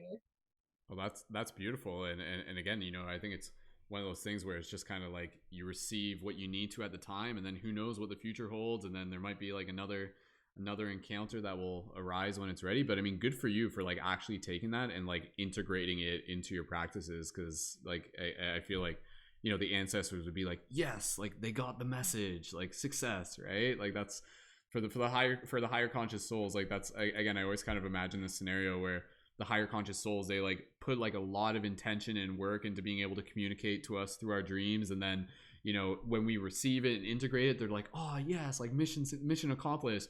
And then like other times they'll like put in like all this effort, and then we'll just wake up and we'll just be like just go up and run to the bathroom and totally like no recall, and they're just like, oh damn it, like, oh, they were so close, like that was like a nugget, that was a gem, like if only they had remembered. And so yeah, so again, that's where you never know when those like super meaningful, powerful dreams might come through. And that's where, again, you always want to be ready with that pen and paper on hand to be able to practice recording those dreams. And we'll talk more a bit about, again, just kind of like the tips and tricks related to dream recall. But again, just the emphasis here, quick show of hands, who here has a dream journal that they currently have? So I would assume relatively pretty much everyone here. And again, for those of you in the chat as well, even just be like, yeah, I've got a dream journal. We're just kind of like celebrating the fact that we do, because again, for the majority of the population, that's not a thing. They've never been told to keep a dream journal for any reason. There's no like particular purpose to it. But again, for the dream journal, there's a variety of purposes for that. Kind of what Kristen was talking about earlier, you can kind of like begin to observe common themes and patterns that will begin to develop within your dreams. And then basically one of the ways that you can approach dreams is this understanding that your dreams have like a language to them, and there's certain symbols that are going to recur within your dreams. And when you begin to identify those symbols, that can help you decipher meaning, but also it can become eventual triggers for lucidity. Be like, oh weird, I keep seeing that like winged lion figure, like what's that about, like that keeps showing up. And maybe you'll like look it up on the internet to learn more about it, but next time you see that winged lion creature, you're like so aware of it, you're like, whoa, okay, I know I'm in a dream. So again, they become initiator elements essentially. But again, the basic way of why dream journal is important is because like when you're in the dream space, again, your astral body, your consciousness is in this astral dimension. And then basically like when you return to this physical reality, if you get up right away, like that connection between yourself and like the dream memory is a very delicate like cord or cable. And so when you get up right away, it basically like pulls the cord, and then it's hard for you to like go back and reaccess it. Though it can be triggered oftentimes, even just kind of like through like, I'm sure we've all had this where we're just kind of like sitting there, and then someone will say something, and for whatever reason, it like triggers like a flood of recall. We're just like, whoa, that just reminded me of my dream. So that's really interesting. But again, it's just understanding that when you wake up from dreaming, ideally you want to be able to like keep your body as still as possible. And that's why you want to have your dream journal nearby, and literally like even before you start writing in it, take time to literally just lie there and to even just kind of like retrospectively remember your dream. So just kind of think back, what's the first thing you can remember, and then kind of like think backwards, and even just kind of like replay it in your head. And then when you're just like, okay, I've got it, and then you actually formulate like a new memory of it within your waking consciousness, and then you write that down, which is going to help you kind of like link back to the original memory. It's kind of interesting because there's like the dream memory, and then there's actually like the memory of the memory. Like you create like a new memory of you thinking about the memory, so there's almost like another layer to it. So again, the dream journal is incredibly valuable, incredibly important. And again, for those of you who may be new, if you're just like, oh, but I can barely remember my dreams, again, just know that it's something that you develop over time, and it's like a muscle, and you have to flex it and you have to work on it. So it may be when you first start, it may just be like a couple words, even if it's not even like particular ideas. It can even just be like emotions, feelings, just like colors, or even just like settings, places, objects, things you might have been doing. So when you start off with the dream journal, it may just be like point form notes, but eventually over time it can become like full blown stories. And I have friends who do that, who, you know, the detail of their dreams is just phenomenal, and each one of them is like a movie in itself, and they're just like so fascinating to be able to read these stories of them like meeting other beings and traveling to other worlds and going to like inner earth and talking to aliens and meeting their future self, and like so many beautiful stories. But again, you know, one of the thing with dreams that I would say, this is just a side note, and this just really goes for life in general. Do your best not to compare yourself to other dreamers. Don't be like, oh, that person's dreams are all the coolest, my dreams are all meh, and stuff like that. I mean, understand that like you can use a juxtaposition between yourself and another person to get an idea of what's possible, something you can strive to. But don't kind of like do your best to just kind of not feel like it's like, oh, you know, like I'm not good enough type thing because my dreams aren't coming through quite in the detail. It is something that you can work to, and that's kind of the thing with the dream practice, is that for those of you who are really like feeling the call to it, it is something that requires discipline and it requires consistency. And this is why a lot of people struggle with the dream practice, myself included. Like, this is something that again, you know, it can be challenging for me to like really put my focus like as much as I might desire to in my dreams, when I'm like, you know, juggling a lot of the physical things happening within my everyday life, even related to like managing the project and everything like that. Some nights I'm just exhausted, you know. But again, you know, if you're in the case where you have that energy to really just be able to start putting your focus on your dreams, again, the universe hears that, and it's like, sweet, this person's setting that intention, let's like kind of send them what they're ready for. Just going back real quick, I just wanted to be able to read some of the comments. I was asking before about people who might have had dreams of loved ones who have passed on. Mirza, one of our Patreon supporters as well, says, my friend who committed suicide visits me in my dreams and plays jokes on me. It's cute, and it's usually around their birthday. That's fascinating, Mirza. Thank you so much for sharing. And I'm not sure, Fairy Farm Girl Elizabeth, also one of our Patreon supporters, says, my grandmother shows up in my dream time when I am in need of comfort to move through a deep hurt. They give me hugs and some advice on how to accelerate my walking through my grief. Beautiful, Elizabeth. So like, that's very, very powerful to be able to hear that. Thank you for sharing. I'm not entirely sure if there were other ones related to that specific topic, but that's okay. We'll just kind of keep moving on. So just focusing on the emphasis of the dream journal practice. If Kristen or Kayla, if either of you want to jump in with any more insight and how having a dream journal has helped you, or any other tips related to that, even more advanced tips, go right ahead. Kristen, passing over to you when you're ready. Sure. So definitely with the dream journal, it's really great because you can jot down random, if it's, you know, if things are coming to you more in like colors or shapes, you can always write those down and then look it up later and kind of see like, what did that mean? What was the relevance?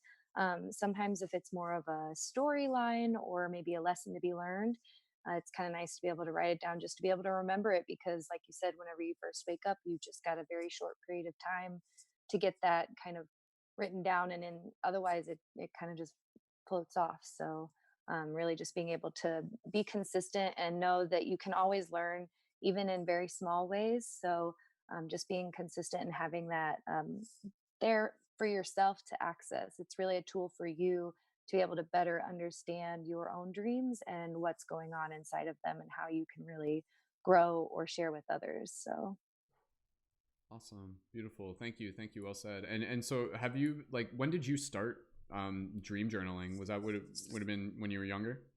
yeah, so I would say it was probably around when I was like 12 or 13. Wow. I remember going to the library in town and just getting books on dreams and what they mean and how to kind of interpret what's going on. Because, like I said, mine have always been very um, strongly emotionally charged. I always wake up feeling very emotionally connected with whatever events were happening, like I said, whether good or bad. So it really started at an early age, but then as it progressed as I got older, the dreams, I guess, became more intense.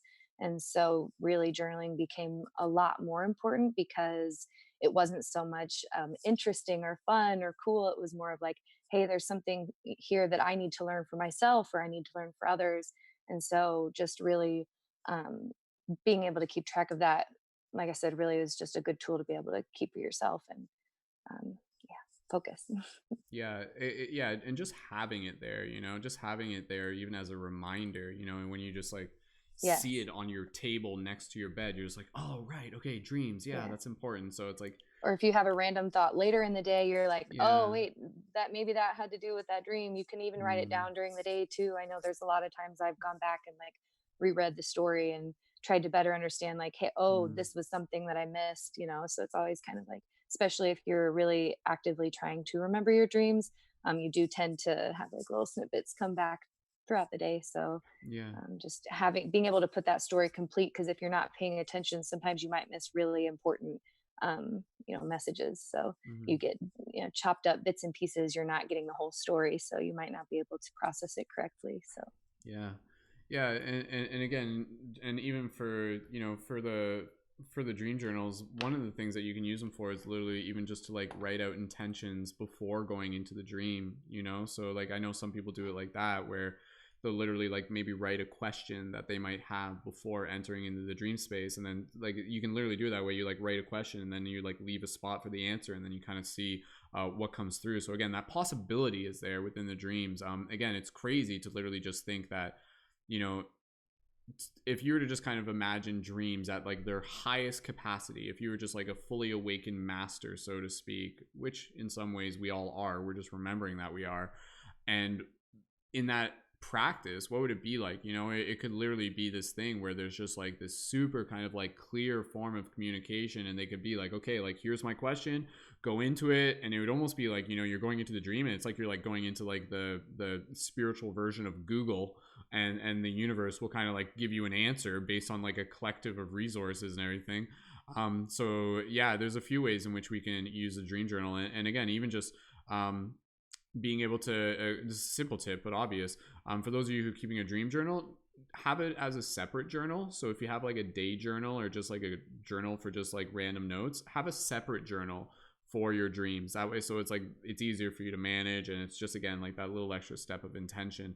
Whatever you can do to bring more intention towards that practice, the better, I would say. So we'll move into again just some more tips and tricks, and then we're going to get close to wrapping up the broadcast with our meditation in the next little bit. And again, as much as we could talk about this for hours and hours and hours, we are going to wrap it up, but we'll be back here again for another one. And plus I can feel like my voice is getting pretty tired. This is my third broadcast for today, fourth actually, technically. Crazy, right? But anyways, Kayla, did you want to mention anything related to the dream journal before we just move on to the next topic?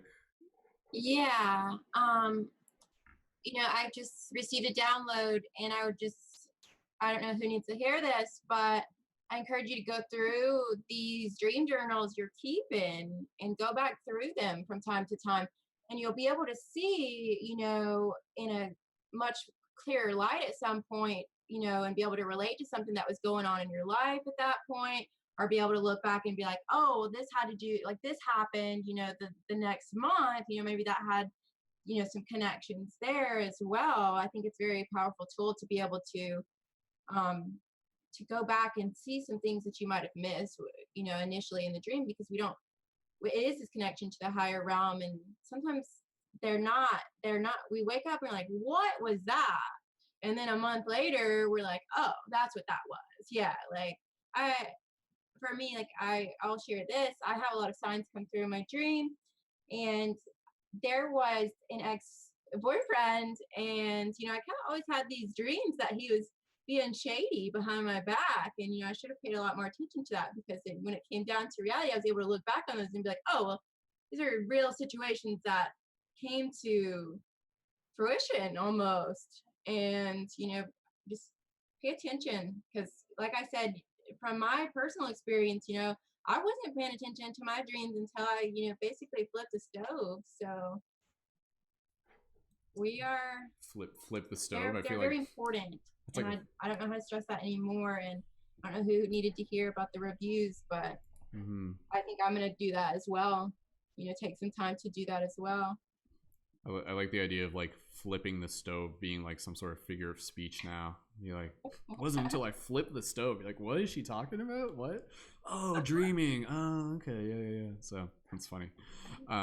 Thank you, Kayla, as well. And yeah, again, like sometimes it's crazy sometimes when dreams can actually be like so literal, where they'll literally just be like, yo, like you need to focus here, like you need to pay attention here.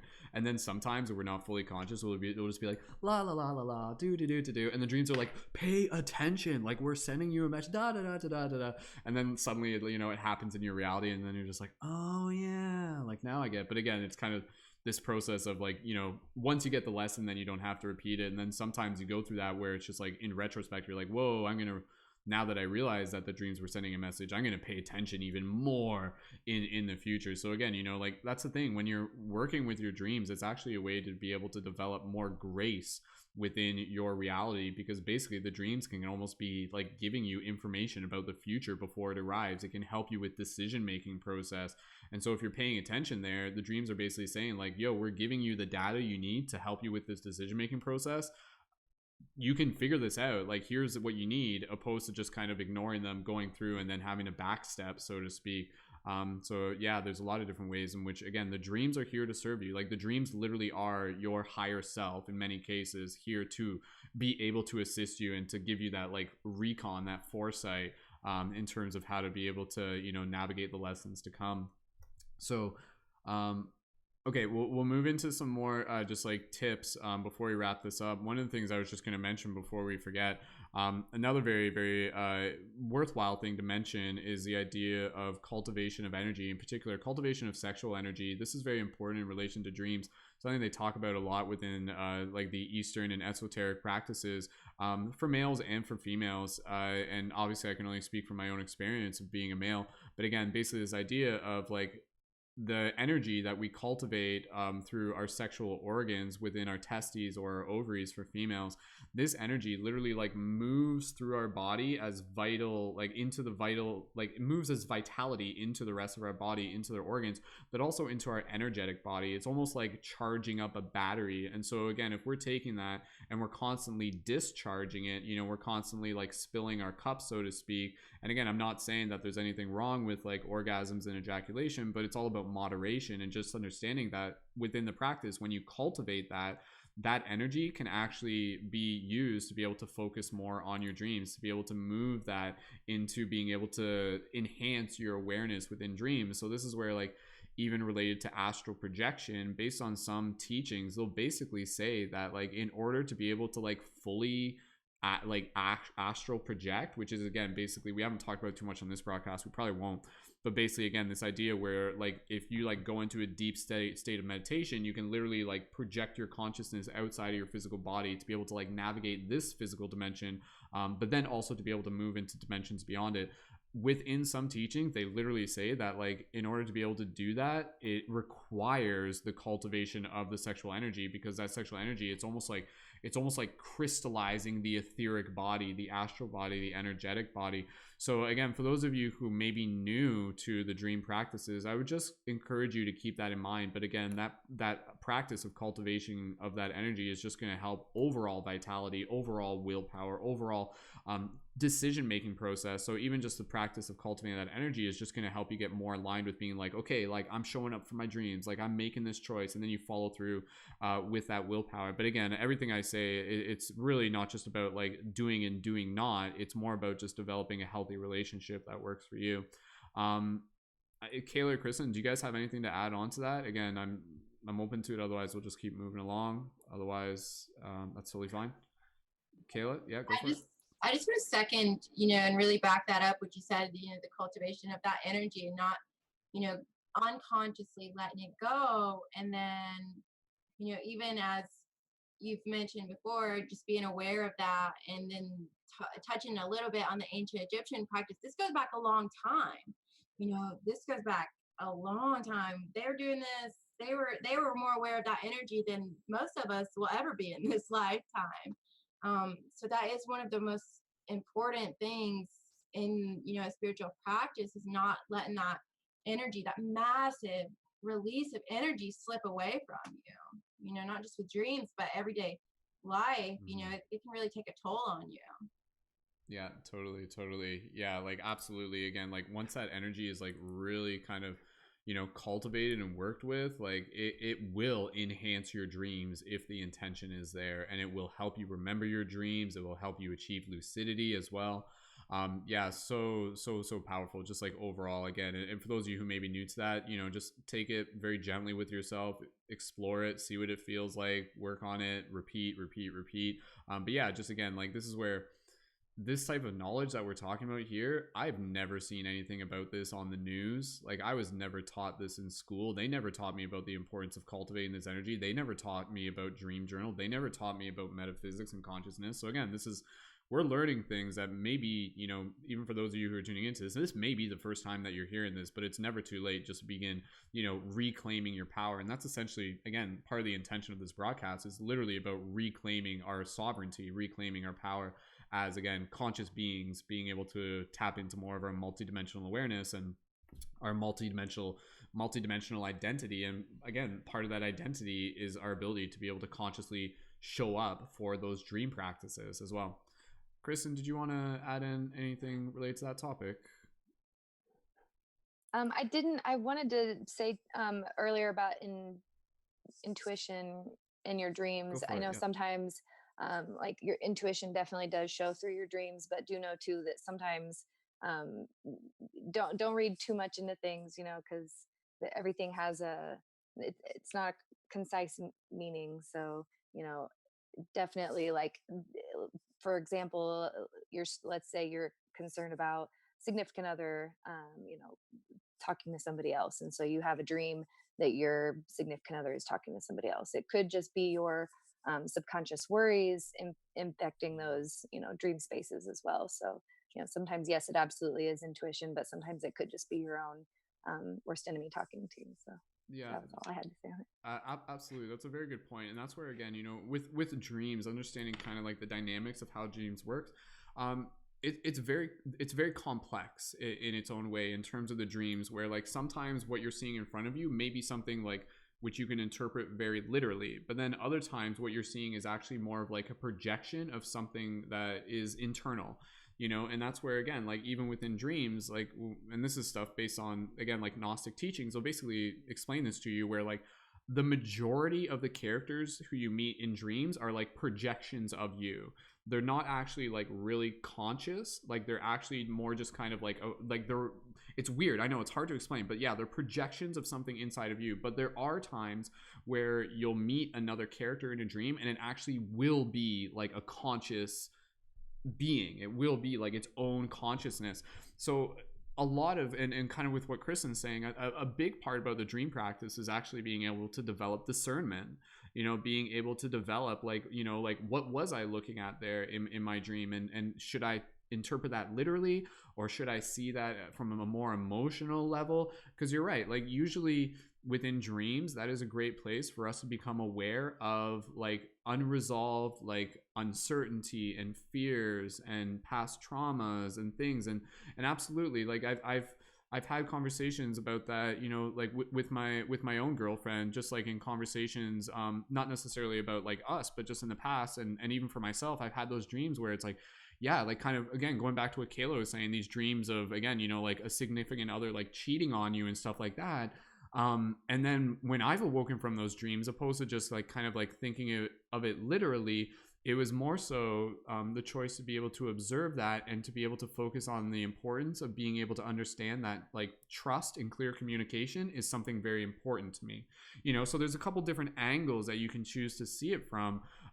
So it's always important to be able to kind of look at the layers to our dreams and kind of get curious. I think that's actually one of the most important tips to be able to suggest to people, is like get really curious about your dreams. Why did this show up, and where can you kind of where can you kind of like draw the source from it from, especially when they are those like emotionally charged dreams. And that's where, again, within dreams and even within life, sometimes we'll experience things that we don't want in order to be able to get clear on what we do want, so to speak. So that's usually a case that will show up within dreams all the time. Thank you, Kristen, for that. So we're going to kind of just keep jumping around here for a little bit more. I wanted to just be able to kind of summarize any sort of like additional, again, words of inspiration for people who may be tuned into this. I'm just thinking in terms of like other practical tips.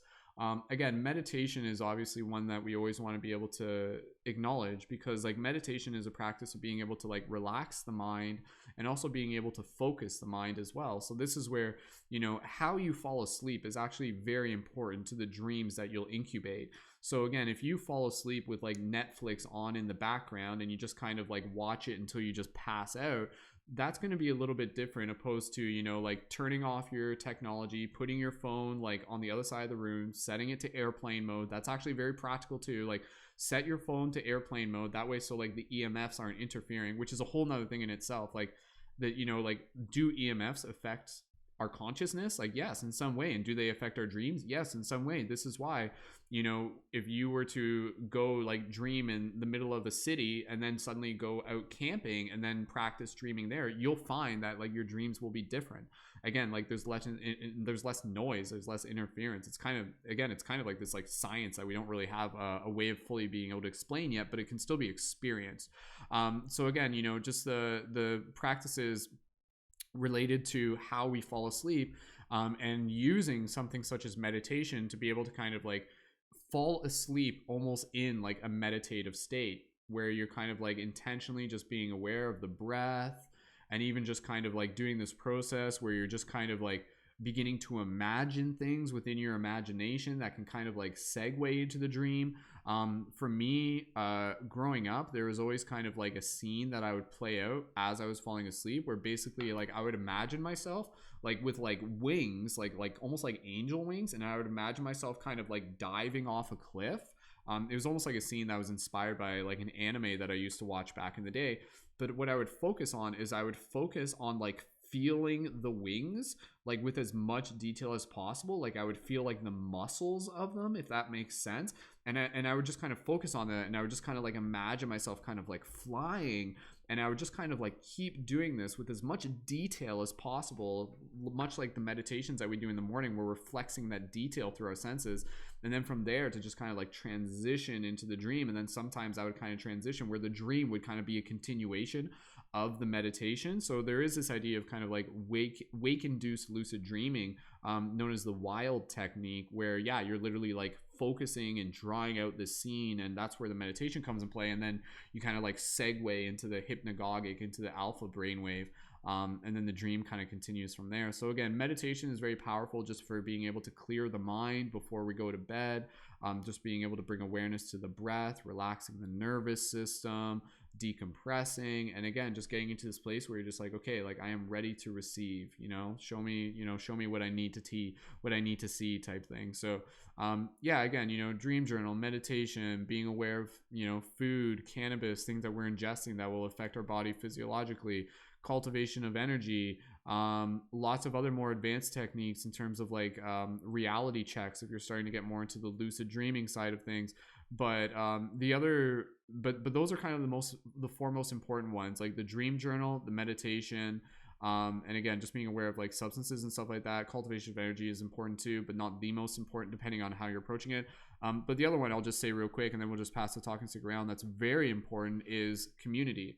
Like this is actually something that they literally talk about within like the esoteric teachings, where they're basically like, yeah, in order to be able to like fully advance within like further elements of your dream practice, having a community is essential, because you want to be able to have a place where you can communicate with others, where you can practice sharing your dreams, where you can practice asking questions, where we can practice having discussions like this. And I remind for the leading members, for those of you who are Patreon supporters, within our chat, within our team chat, we have like a specific channel that's basically like a team dream log. So if you guys want to get into the habit of using that a little bit more, absolutely, please feel free. You don't have to use it all the time. It's something I want to be able to get more into the habit of as well. But even just for each of us to kind of begin using it collectively, it will just naturally kind of like build up momentum. And that's where, again, like as a community, like it's really cool to see like the collective momentum that we can begin to build as we start focusing more on our dreams. And then we'll start showing up more in each other's dreams and get really, really, really epic and dynamic in that sense. So yeah, again, for those of you within the team chat, the Discord channel, feel free to like leave notes on your dream logs in the chat, and just as a way to be able to support and inspire each other. So with that said, we're going to get close to the end of the broadcast. We'll get close to our meditation Chris and Kayla, I just wanted to be able to pass it over to you as just how, you know, if for anything else that you want to share in terms of, you know, suggestions for people who are perhaps even new to the dream practice, or even just words of inspiration for all of our community members, for all the fellow dreamers out there. So Kristen, Kayla, any sort of thoughts to kind of move towards wrapping up the broadcast? If you would like, go ahead, Kayla, and then we'll pass it over to Kristen. I just, I had made a note earlier in the day to share a few of the herbs that I have found, that if you're setting the intention to, you know, be more lucid or be more aware during a dream, that you can use these plants. I'm a big believer in plant medicine, but these plants that the earth has provided us, and, you know, make a tea out of it, brew it, set the intention while you're brewing the tea, and, you know, have that go into your dream. But Damiana, Tulsi, and Mugwort are the three, my favorite blend. I call it sleep like the dead because it puts us into that deep relaxation. Even some of these herbs even relax the neuros, like system. I'm probably not saying that right, but it relaxes your entire body to where even like to move, it's a little more difficult. You know, you don't toss and turn as much. You're able to get more out of your dreams with these herbs. And I know there's a couple others that are useful as well. Absolutely. Yeah. So you were saying mugwort, and what was the other one that you mentioned? Sorry, no problem. Go ahead. I've been working on my throat chakra for like 10 years now. You're doing great. So Damiana, Tulsi, Yes. and Mugwort. Damiana, Tulsi, and Mugwort. So for anybody, again, you know, feel free to take notes of that. But yeah, again, the fact that there are literally herbs that like influence our dreams is like mind blowing in itself, you know, because again, it's basically like nature's like, here you go, like here's tools, like we want you to be able to explore this, like this is a part of your consciousness. So yeah, so definitely. And have you worked with those much yourself? Like what difference do you notice when you work with some of those dream teas? Well, so I started researching these herbs because of my sleepwalking. You know, I didn't want, my doctor suggested putting me on Ativan, and I didn't want to take that. So I'm like, well, what plants can kind of give that same effect to my body that will, like, even if I want to get up and walk out, like, my body will be almost dead, you know, like not able to move. So I started researching that, and I use them a lot.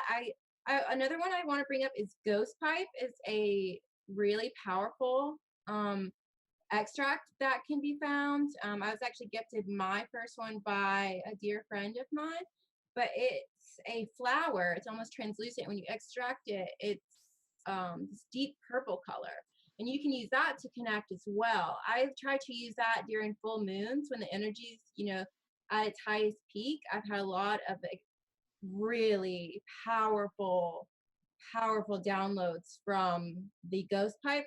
But then, you know, if I'm just trying to get to those brain waves where I am lucid, I'm aware while I'm dreaming, and I can make the most of that time, that's when I will, you know, dedicate myself to brewing that tea before bed and setting that intention. And a lot of this happens, my dreams are sending me messages way before I started meditating. And this has actually helped me incorporate, you know, some of these intense visions I would get while dreaming. Now I can be in those realms while meditating. I used to see nothing while meditating. When I first started, I saw nothing. And I'm like, is this how we're supposed to do this? Like, you know, is this right? And I just encourage you to stick in there with whatever stage you're at, because it's a hell of a journey. And I'm just so grateful every day, you know, waking up and having these abilities in this community as well, to be able to discuss these topics, you know, that are somewhat taboo in, you know, the normal realm of things. Yeah, and I think it's even it's kind of bizarre even just to think about the idea that like talking about dreams is taboo. You know, it's I know. like, what? Like that just sounds so, I don't know, like it's weird. But again, I think the reason why they're taboo is because dreams are inherently so weird. and they're so beyond what we are capable of normally being able to explain. You know, it takes a lot of intention and work to be able to explain like the concept of dreams, just like in a conversation like this, which is again is why I'm so passionate about this circle, is because it gives us a chance to practice. You know, if we didn't have these talks, like we wouldn't be having, you know, more of an expanded understanding of dreams. So this is a chance for us as consciousness to literally come here and to like start, you know, being mirrors for each other and just be like, yo, let's piece this together. We've all been dreaming, we've all been learning, and now here we are sharing together, and again, taking those important steps forward together as a team and as a community. So Kayla, thank you again for sharing and for being a part of the circle tonight. Really appreciate Yeah, it. I think it's really important to remember that we're not alone in this. Like, even though it feels like that sometimes, you know, especially when we have these really just insane experiences, stuff that you can't make up. You know, there's not much that surprises me anymore. But when I first started, I didn't have anybody to talk to about these things. And if I did, I felt like I was going to be put in like the loony bin almost. So it's nice to have people that are going through the same experiences that you can mirror and say, hey, you know, this isn't imagination. This is really happening. We have the ability to travel in the astral realm, and we can use this, and we can use these tools that we're given to build on that. Absolutely. Yeah. And again, that's where like part of the reason why I'm so passionate about this is just like, okay, we are where we are right now. Like, if we were to like really focus on this, where would we be in like a year from now? Where would we be in 5 years? Where would we be in 10 years? You know? So again, like what we're doing here is kind of laying down the track work for a future that is possible. And again, you know, just if you were to just like imagine like advanced civilizations, spiritually advanced civilizations, you would assume that dreaming would be a big part of, you know, their experience and everything. So yeah, it's just absolutely fascinating to know that, again, just by us having this conversation, we're kind of like bridging that gap between ourselves and what is possible. And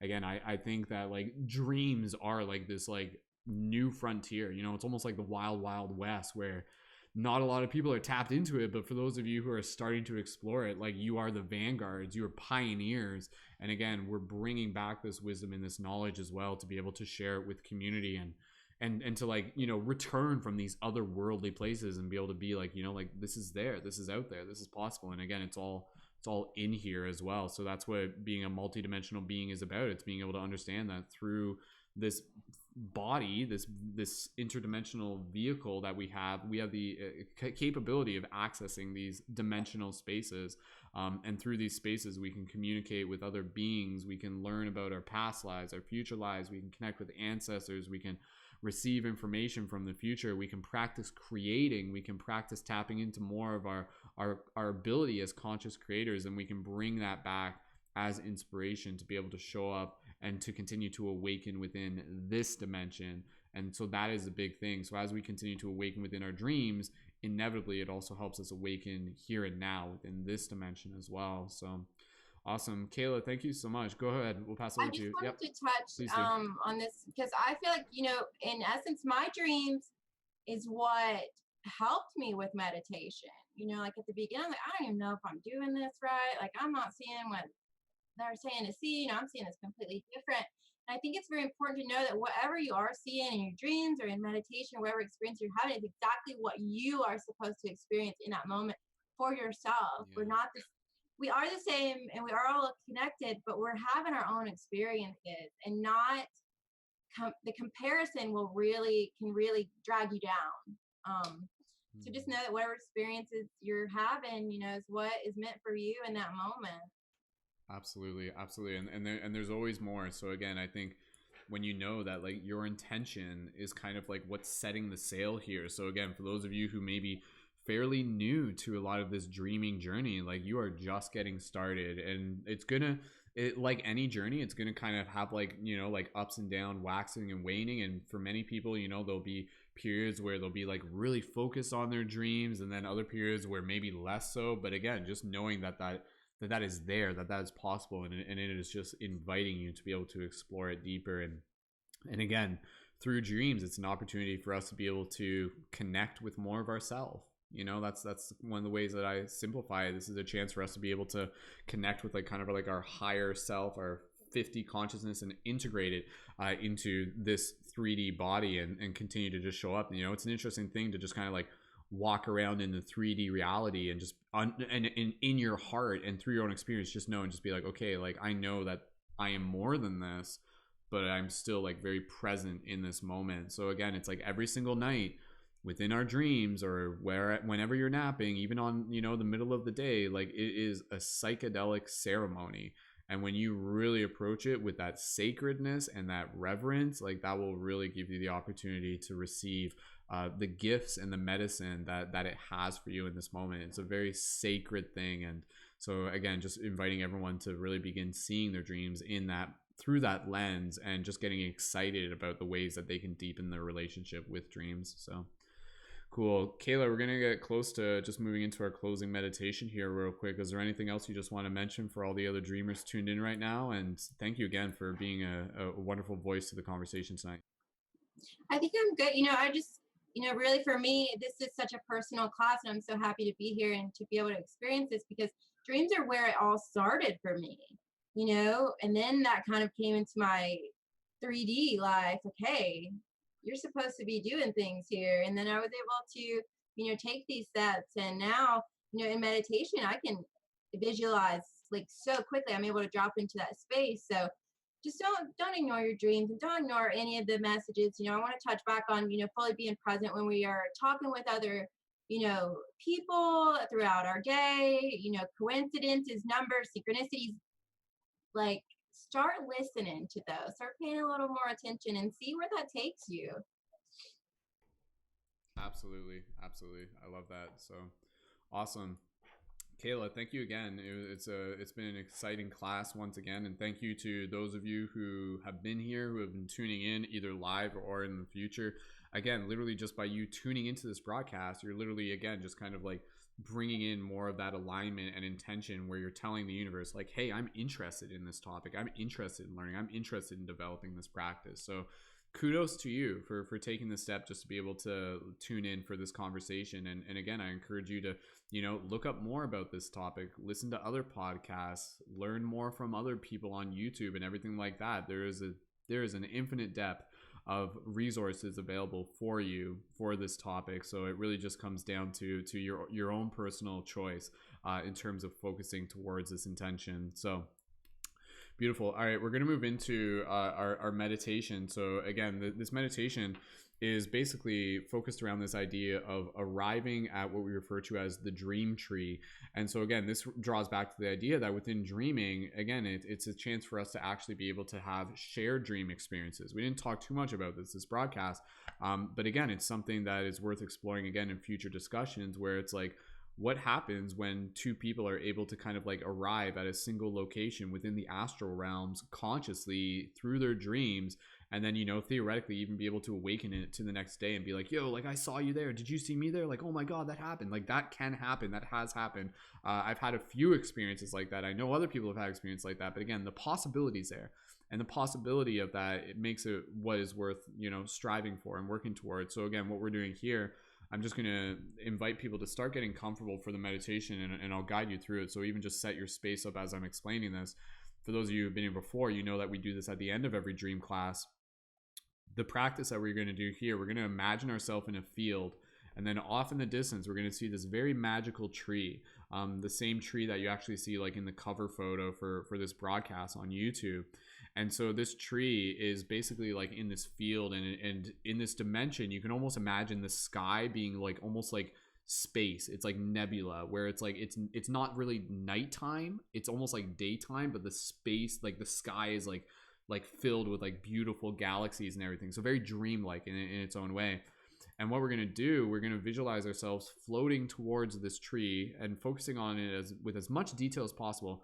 And then we're going to arrive at this tree, and then we're basically going to practice connecting with the tree, connecting our intentions with it, developing this relationship with it, this dream tree. And there's going to be other dreamers around the tree. So we're basically anchoring in a narrative, a story. And then through this meditation, I encourage you to kind of use the story here to be able to keep it in the back of your mind, and then think about it during the day, set the intention to arrive there in your own practices, in your own dreams, and even to kind of like meditate through this narrative even as you're falling asleep as well. And so basically there will be other people kind of around the tree, and then we'll just kind of close it off with just kind of sitting under the tree, and then we'll return ourselves back to our physical body.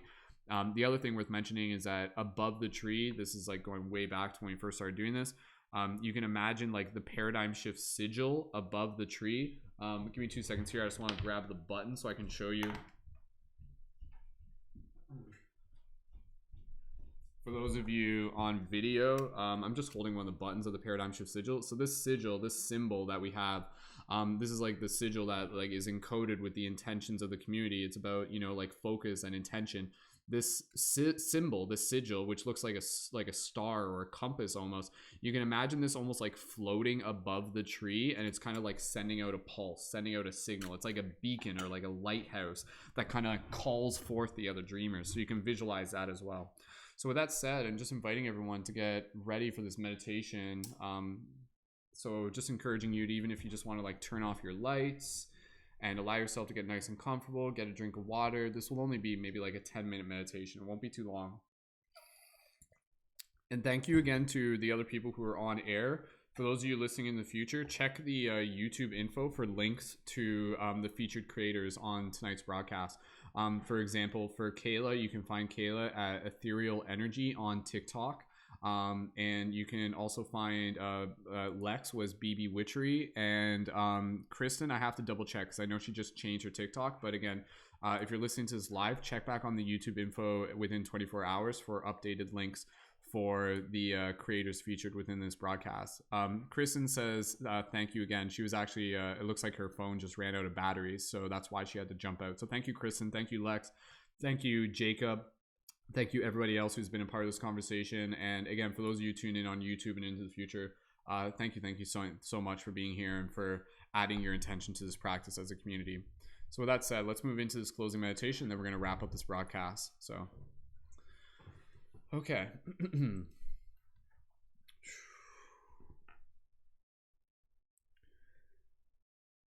So just allow yourself to find a place where you can bring yourself into a place of comfort. Bring yourself into a place of stillness. Allow your body to relax.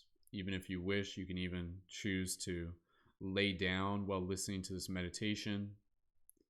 Whatever works for you. So as you gently close your eyes, straighten up your spine, relax your shoulders, relax your face, we'll gently begin here by connecting with the breath. Deep, gentle inhales through the nose and the mouth. And soft, gentle exhales. Deep, gentle inhales. And with each exhale, just giving your nervous system permission to relax. Continuing to breathe here, we're gently just going to calibrate our body. Excuse my voice. And to calibrate our body, we're going to imagine a white light at the center of our chest. And this white light is going to move throughout your body. And wherever you imagine this white light moving to, it's gently just going to relax that part of the body. So you feel this white light moving across your chest, around your shoulders, down your arms, all the way down to your fingers.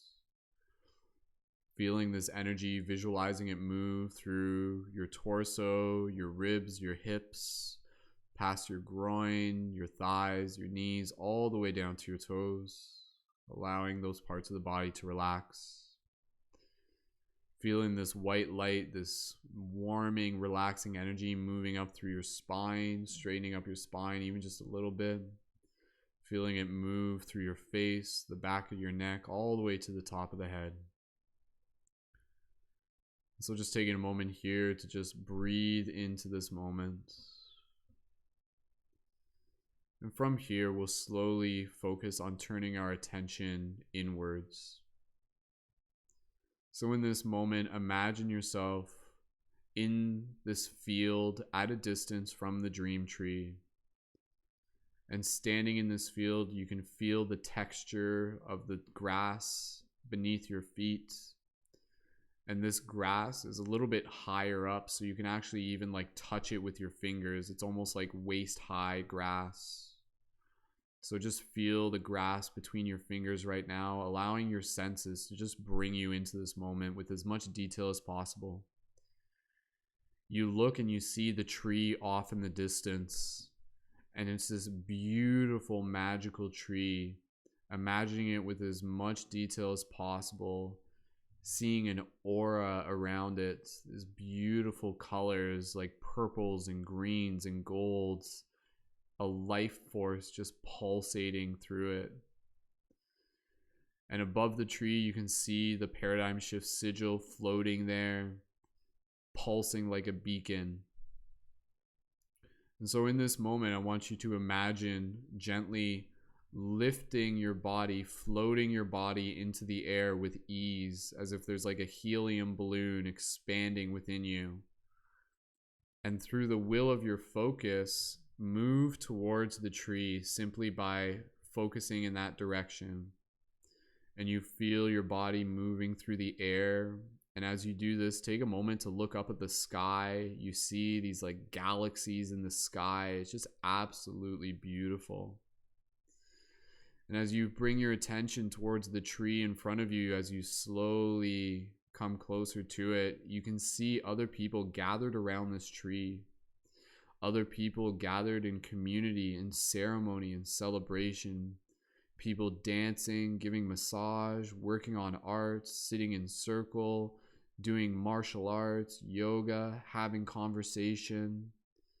Just feeling an overwhelming sense of love and joy and connection coming from this space. And so slowly imagine yourself arriving at the space of the tree as you feel the exact moment when your feet return down onto the grass. And you are now underneath the tree. And as you look up at this tree, you see it in all its beautiful glory. This tree is not just like a normal tree. It has this beautiful etheric energy pulsating through it. You can almost see like sparkles on it, like diamonds and crystals built into the fabric of this tree. And so as everybody else is just hanging around the tree, you feel the vibration of the shared space, the joy, the love of it. And you walk up to the tree, and as you walk up to it, gently reach your hand out and put your hand on the trunk of the tree, paying attention to the exact moment when you touch the tree, the exact moment that your fingers make contact with the bark. And as you feel the texture of the tree, allow yourself to feel its rhythm through you. And move yourself closer, and in this moment, imagine wrapping your arms around the tree, even though the trunk is probably bigger than you can even wrap your arms around. And we're just going to take a few moments here to connect with this tree and to breathe with it, to literally breathe. So breathe a little bit deeper, even just holding it on the inhale and the exhale at the top. And as you're in this space, just take a moment here to be able to focus your love on this tree. And as you do this, you're actually crystallizing it into reality. You're actually like adding reality to it. You're adding intention to it. You're actualizing it so that it continues to become more accessible for others within the shared dream space. This tree has a presence to it. It actually exists within higher dimensional planes. It is something that we can return to at all times. And for those of you who are familiar with our Friday morning broadcast, which of course we'll be doing tomorrow at the time of this recording, this is the same tree, the tree of life, the dream tree. It has many names. So this is a very, very sacred tree. And as you hug it in this moment, you breathe your love into it while also receiving its energy as well. This cooling, calming, nurturing, motherly-like energy, feeling its roots deeply connected into the earth, feeling its wisdom and feeling its its branches expanding above, connecting as above, so below. And so we're just going to take a few moments here as you really just express gratitude for this tree, and you deepen your relationship with it with as much focus on the details and the sensations, the feeling within your heart, and just breathing with it. Speak to it. Just tell it how grateful you are for it, not just of what the tree is, but also what it represents, our shared connection within the dream space. So feeling this energy moving up through the tree, feeling it move through your body, synchronizing your biorhythms with it. Gently imagine yourself slowly releasing your hug, but then taking a moment here to sit down in lotus position at the base of the tree. And so now you imagine yourself sitting there with your spine against the trunk of it. And as you breathe here, straighten up your spine a little bit more, and you feel these energy moving up through its trunk, moving parallel to your spine, feeling its energy moving through you. And you can take a moment here to just kind of look around, and you just see all of these beautiful people in this space, all of these dreamers, familiar faces, people tuned into this broadcast, friends, shifters, light guardians from all corners of the dream, gathered here with intention, with community, to celebrate, to create, to hold space, to heal, to love, to grow, to learn, to dream. And so breathe here for a few more moments, feeling this connection.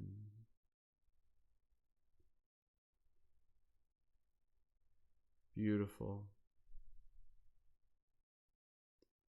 And before we conclude this part of the meditation, allow yourself to imagine yourself gently standing back up, and just take a moment here to just kind of walk around and say hello to the people at this dream tree, even acknowledging their faces with as much detail as possible, or even just the sensation of their presence. And you can see me somewhere amongst the crowd. Maybe I'm like doing some like martial arts stuff or something like that, or who knows what, acro yoga, or just dancing and being silly. And feel free to come up and say hi to me. And if you choose to, just taking a moment here where I acknowledge you and look you in the eyes and thank you and tell you how excited I am for you to be here with us. And if you wish, you can just choose to share a moment where we hug, and just allowing this part of the story to just deepen your connection to this space, to cultivate this excitement for you to be able to return to it within your own dream time, within your own imagination, knowing that within your heart, we are at this place parallel to this reality right now. And so go ahead and take another moment here to just say hello to the people at the tree, taking a moment to express your gratitude. And when you're ready, we're gently just going to take a moment to sit back down at the tree and sit back down in lotus position with our legs crossed, or just even with our knees up, whatever's comfortable for you within your imagination. And with our spine against this tree. And as we are in this space, before we conclude this part of the meditation, I want you to be open to the idea that this tree has something to say to you in this moment. Something inspiring, something inviting, a piece of wisdom, something to bring with you. And so in these next few moments, I want you to practice listening. Even just allow yourself to create this dialogue within your heart, within your mind. So I'm going to stop talking just for a few moments, and within this space, allow yourself to receive any message that this dream tree has for you, an inspirational message. So take a few moments here, breathe, listen, and hear what the dream tree has to say to you in this moment. Go ahead.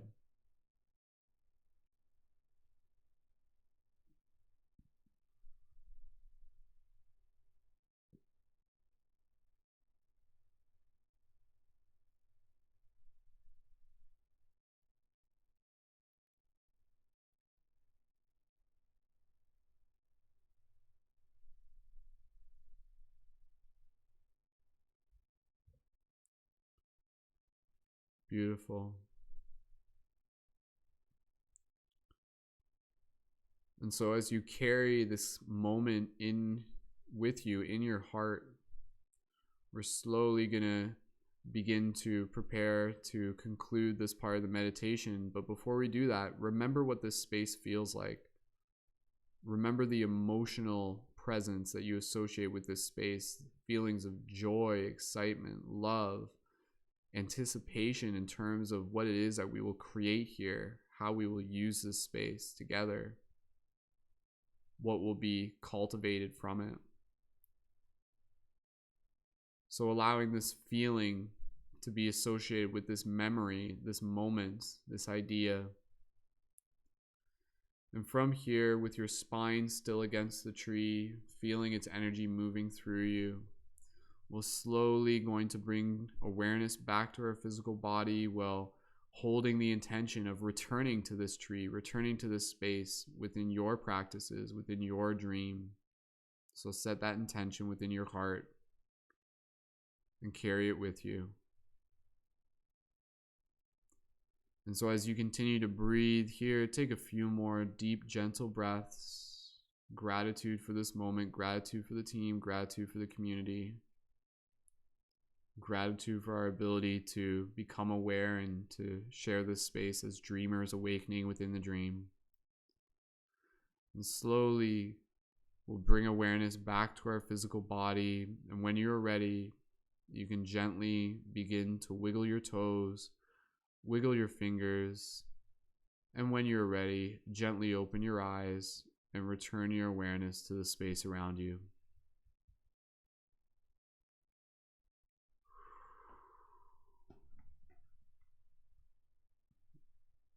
Awesome.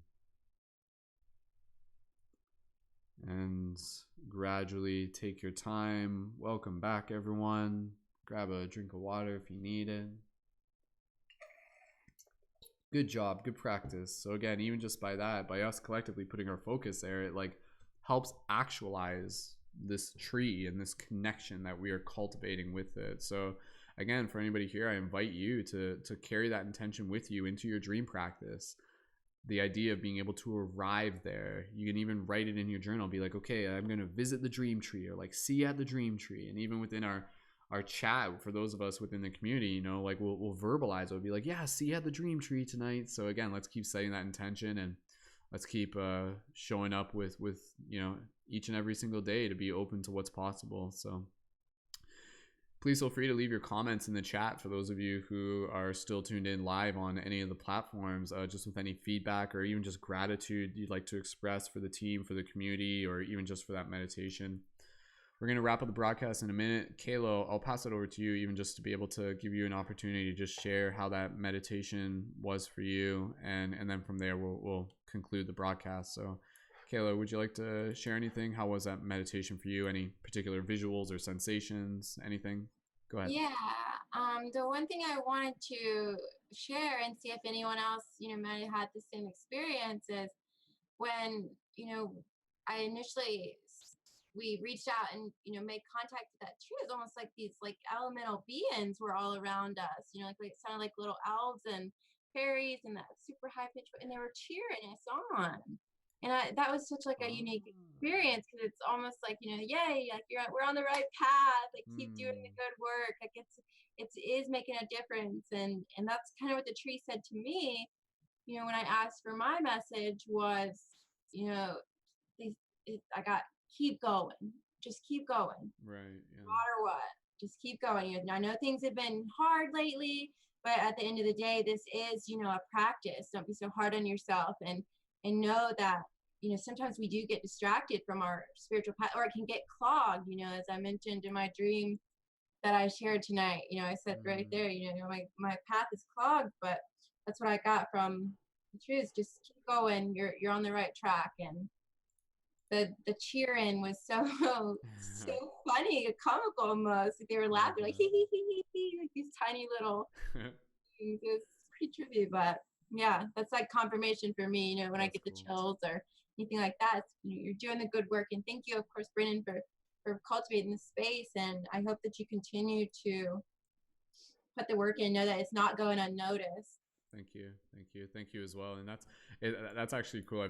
You're the first person that's ever specifically mentioned like the presence of like fae type beings like at the tree, and that's something to keep in mind. Is that again, you know, like within this space, it's kind of like the merging of realms, and that's always been a big part of the narrative that I've kind of been constructing here with us as a community. Is this again, we're like world bridgers, you know, in a lot of ways we're dimensional world bridgers. So yeah, it makes sense that again, you know, as much as people who we recognize are at the tree, like yeah, like there's like other like fae and elf and fairy and elementals also there as well, with that shared intention of like, you know, celebrating the shift in consciousness that is unfolding. And there's like, yes, the dreamers, they're arriving, like they're here for the festival, they're here to dance with us type thing. So I can definitely reminds me of the like Terrence McKenna, where it's like the gnomes have learned a new way to say hooray type. I can't help but not think of that. So Oh my gosh, that didn't right, even throwback. come across my mind. Right? That's Yeah. funny. Yeah, that's exactly. They were so excited. Yeah. So much excitement and joy. They're Aw. just like, woo, we're doing it. We're doing it. That's awesome. Beautiful. Well, I'll definitely I appreciate that. I'm gonna hold that thought within my mind next time we're intentionally arriving there within our dream practices. So that's awesome. So Kayla, thank you so much for sharing that. And again, even just for myself, just kind of the message from the tree. Again, it was kind of like this idea of understanding that like we are the branches, like we are the tree. So like the work that we're doing, us reaching out, us sharing our knowledge, sharing our art, sharing our kindness, like that is the extension of the tree. Like we are literally like the children of the tree in that sense. So we carry the intention with us. You know, the physical tree only reaches so far, but energetically we are those branches, and we can continue to reach people and kind of like continue to build this interconnected network that is, you know, just this consciousness that's awakening. Kristen, the same Kristen who's in the broadcast, who's now in the YouTube chat, says the cool breeze that came from the tree gave me chills. Thank you all for being here. Oh, I love that. I did, because I didn't even mention that, the idea of like, you know, feeling the wind and stuff like that. But yeah, you can almost like, even just thinking of that, I'm like, oh, I can like hear like the wind through the tree and everything like that. It's a recognizable sound. So awesome. So Kristen, thank you again. Kayla, thank you. Jacob, Lex, everybody who is on air and everybody who's been tuned in any format, live and in the future. Super appreciate everybody being here. It's always a pleasure. It's always an honor to be able to facilitate these broadcasts with you as a team. So again, as we wrap up this broadcast, I'm just going to pass it over to Kayla just for a closing thought and just any messages of gratitude before we are on our way and go get some sleep. You know, let's go dream. So Kayla, like go for it. Buzzing now, like almost like right? when I have my attunements. But so I just want to mention, you know, as far as we can go up, it's also important to envision those same roots that we see at the tree with it coming out of our feet, and we can use that at any point to ground ourselves. And if you're ever feeling, you know, a little dizzy or a little lightheaded, like don't ever underestimate the power of those roots that we all have. And that's pretty much the last thing I want to say. You know, just so much gratitude for being here tonight. And you know, it was a lot for me to come on air and on live video. You know, I'm trying to cultivate and share some of the knowledge and experience I have on TikTok. So I'm breaking through that vulnerability. I feel like tonight was a great step. So just thank you for, you know, and plus like the synchronicity of the way that this broadcast even came into my life as a person that told me to write down my dreams years ago is so crazy in itself. That's some of the stuff that you just can't make up. So right. Yeah. Again, that's kind of like the novelty of the universe at work there when it's like quite obvious. So yeah, that's super cool where it just come in full circle. And again, it'll be exciting to see again what comes out of the seeds that we're planting here today. So that's exciting. And again, Kayla, thank you so much for joining, for being here and for taking part in this practice. And again, just kudos to you. You did wonderful tonight. And again, I think, you know, even just conversations that will come out of this, I would love to just be able to support you and just like, you know, bringing more of the conversation of dreams maybe over to the TikTok audience or something like that, you know, because again, I think that's something a lot of people are hungry for, right? And so again, you know, I think there's a lot more of that conversation to be had, and equally so with everybody here who's tuned into this, I encourage you to be able to continue these conversations further. You know, talk to your friends about dreams, ask them, be like, yo, like, do you have a dream journal? Like, oh, I was listening to a podcast, or, you know, like, have you heard of lucid dreaming? Like, ask them these questions. People are in their heart, they're thirsty for this, but they might not they might not feel like they have the place to be able to talk about it. So you can cultivate that place, you know, even just through one-to-one conversations. So never underestimate that ability that each and every single one of us has to be able to hold space for these important conversations that are taking place and that literally are expanding consciousness and encouraging people to connect more with the sacred art of the dream practice. So dreaming is, you know, it's a forgotten art, and the world needs more dreamers. It literally needs more dreamers. So you are a rebel, you are a revolutionary by choosing to focus on something that is so incredibly valuable and important right now, and not just for today but for the future to come. So huge thank you again to everybody for being here, for being a part of this story, this ongoing shift in consciousness, this team that we're building, this beautiful community, light guardians, shifters coming together, dreamers awakening within the dream. Wrapping up this broadcast, I just want to remind people that if you're looking for more, please feel free to join in for our team meditations Monday to Friday, 10 a.m. Eastern Standard Time. Again, on the Friday ones, that's like our special version where we literally arrive at that same tree, but we're there with a different intention, where we do our chakra practice meditation and send out powerful intentions into the grid. So that's going to be obviously tomorrow at the time of the recording for our Thursday broadcast. Again, if you haven't yet, make sure you're subscribed on YouTube. You can follow me on TikTok and Instagram at Mystic Spider-Man. You can find us on iTunes at Paradigm Shift Radio. You can connect to our team chat, our Discord channel, and you can also join on Patreon if you would like to be able to support there, which again supports the ongoing broadcasts that we do, the work that I do. This is my full-time devotion, and it's an honor to be able to say that because of the support of the community. So thank you. You make this possible, everyone, every single one of you, in your support in all forms, in our ability to provide this space and this value so that more people can access this information, learn, and to be a part of the story that's unfolding here together. So thank you, Patreon supporters. Thank you, everyone. Other ways you can support, you can check out the item shop where you can get shirts, light guardian crystals, buttons, all sorts of cool stuff there. And yeah, please feel free to just send me a direct message, and please feel free to, you know, leave some comments on some of the people that you heard during the broadcast here tonight. I'm sure they would love to hear from you if you heard them, and if you listened to them during the broadcast and you feel inspired to be able to connect with them further.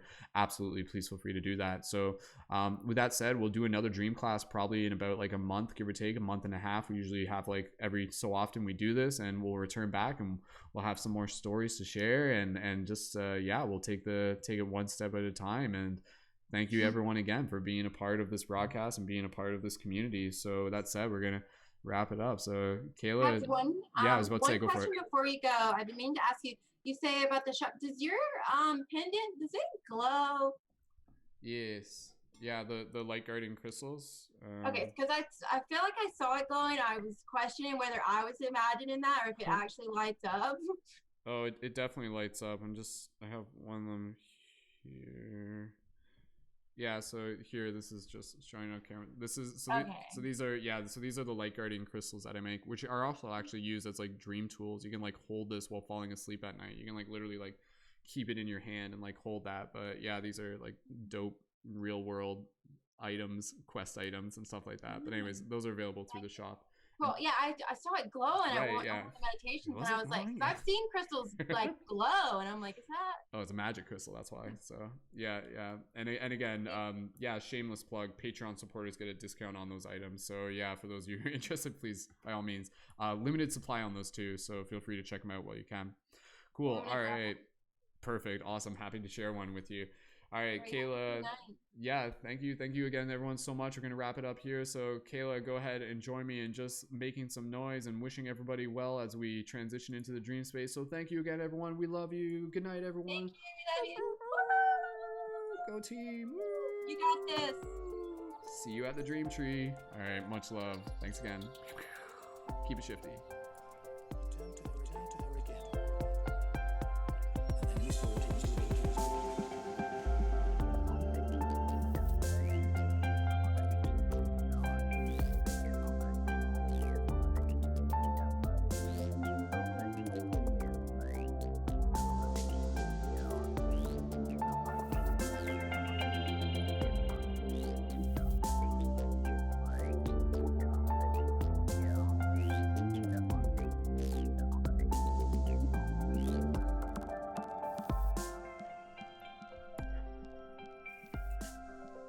Special thank you to Danny Leonardo, whose music is featured at the beginning and end of this broadcast. Be sure to check out more of Danny's work in the YouTube info below. Thank you, Danny.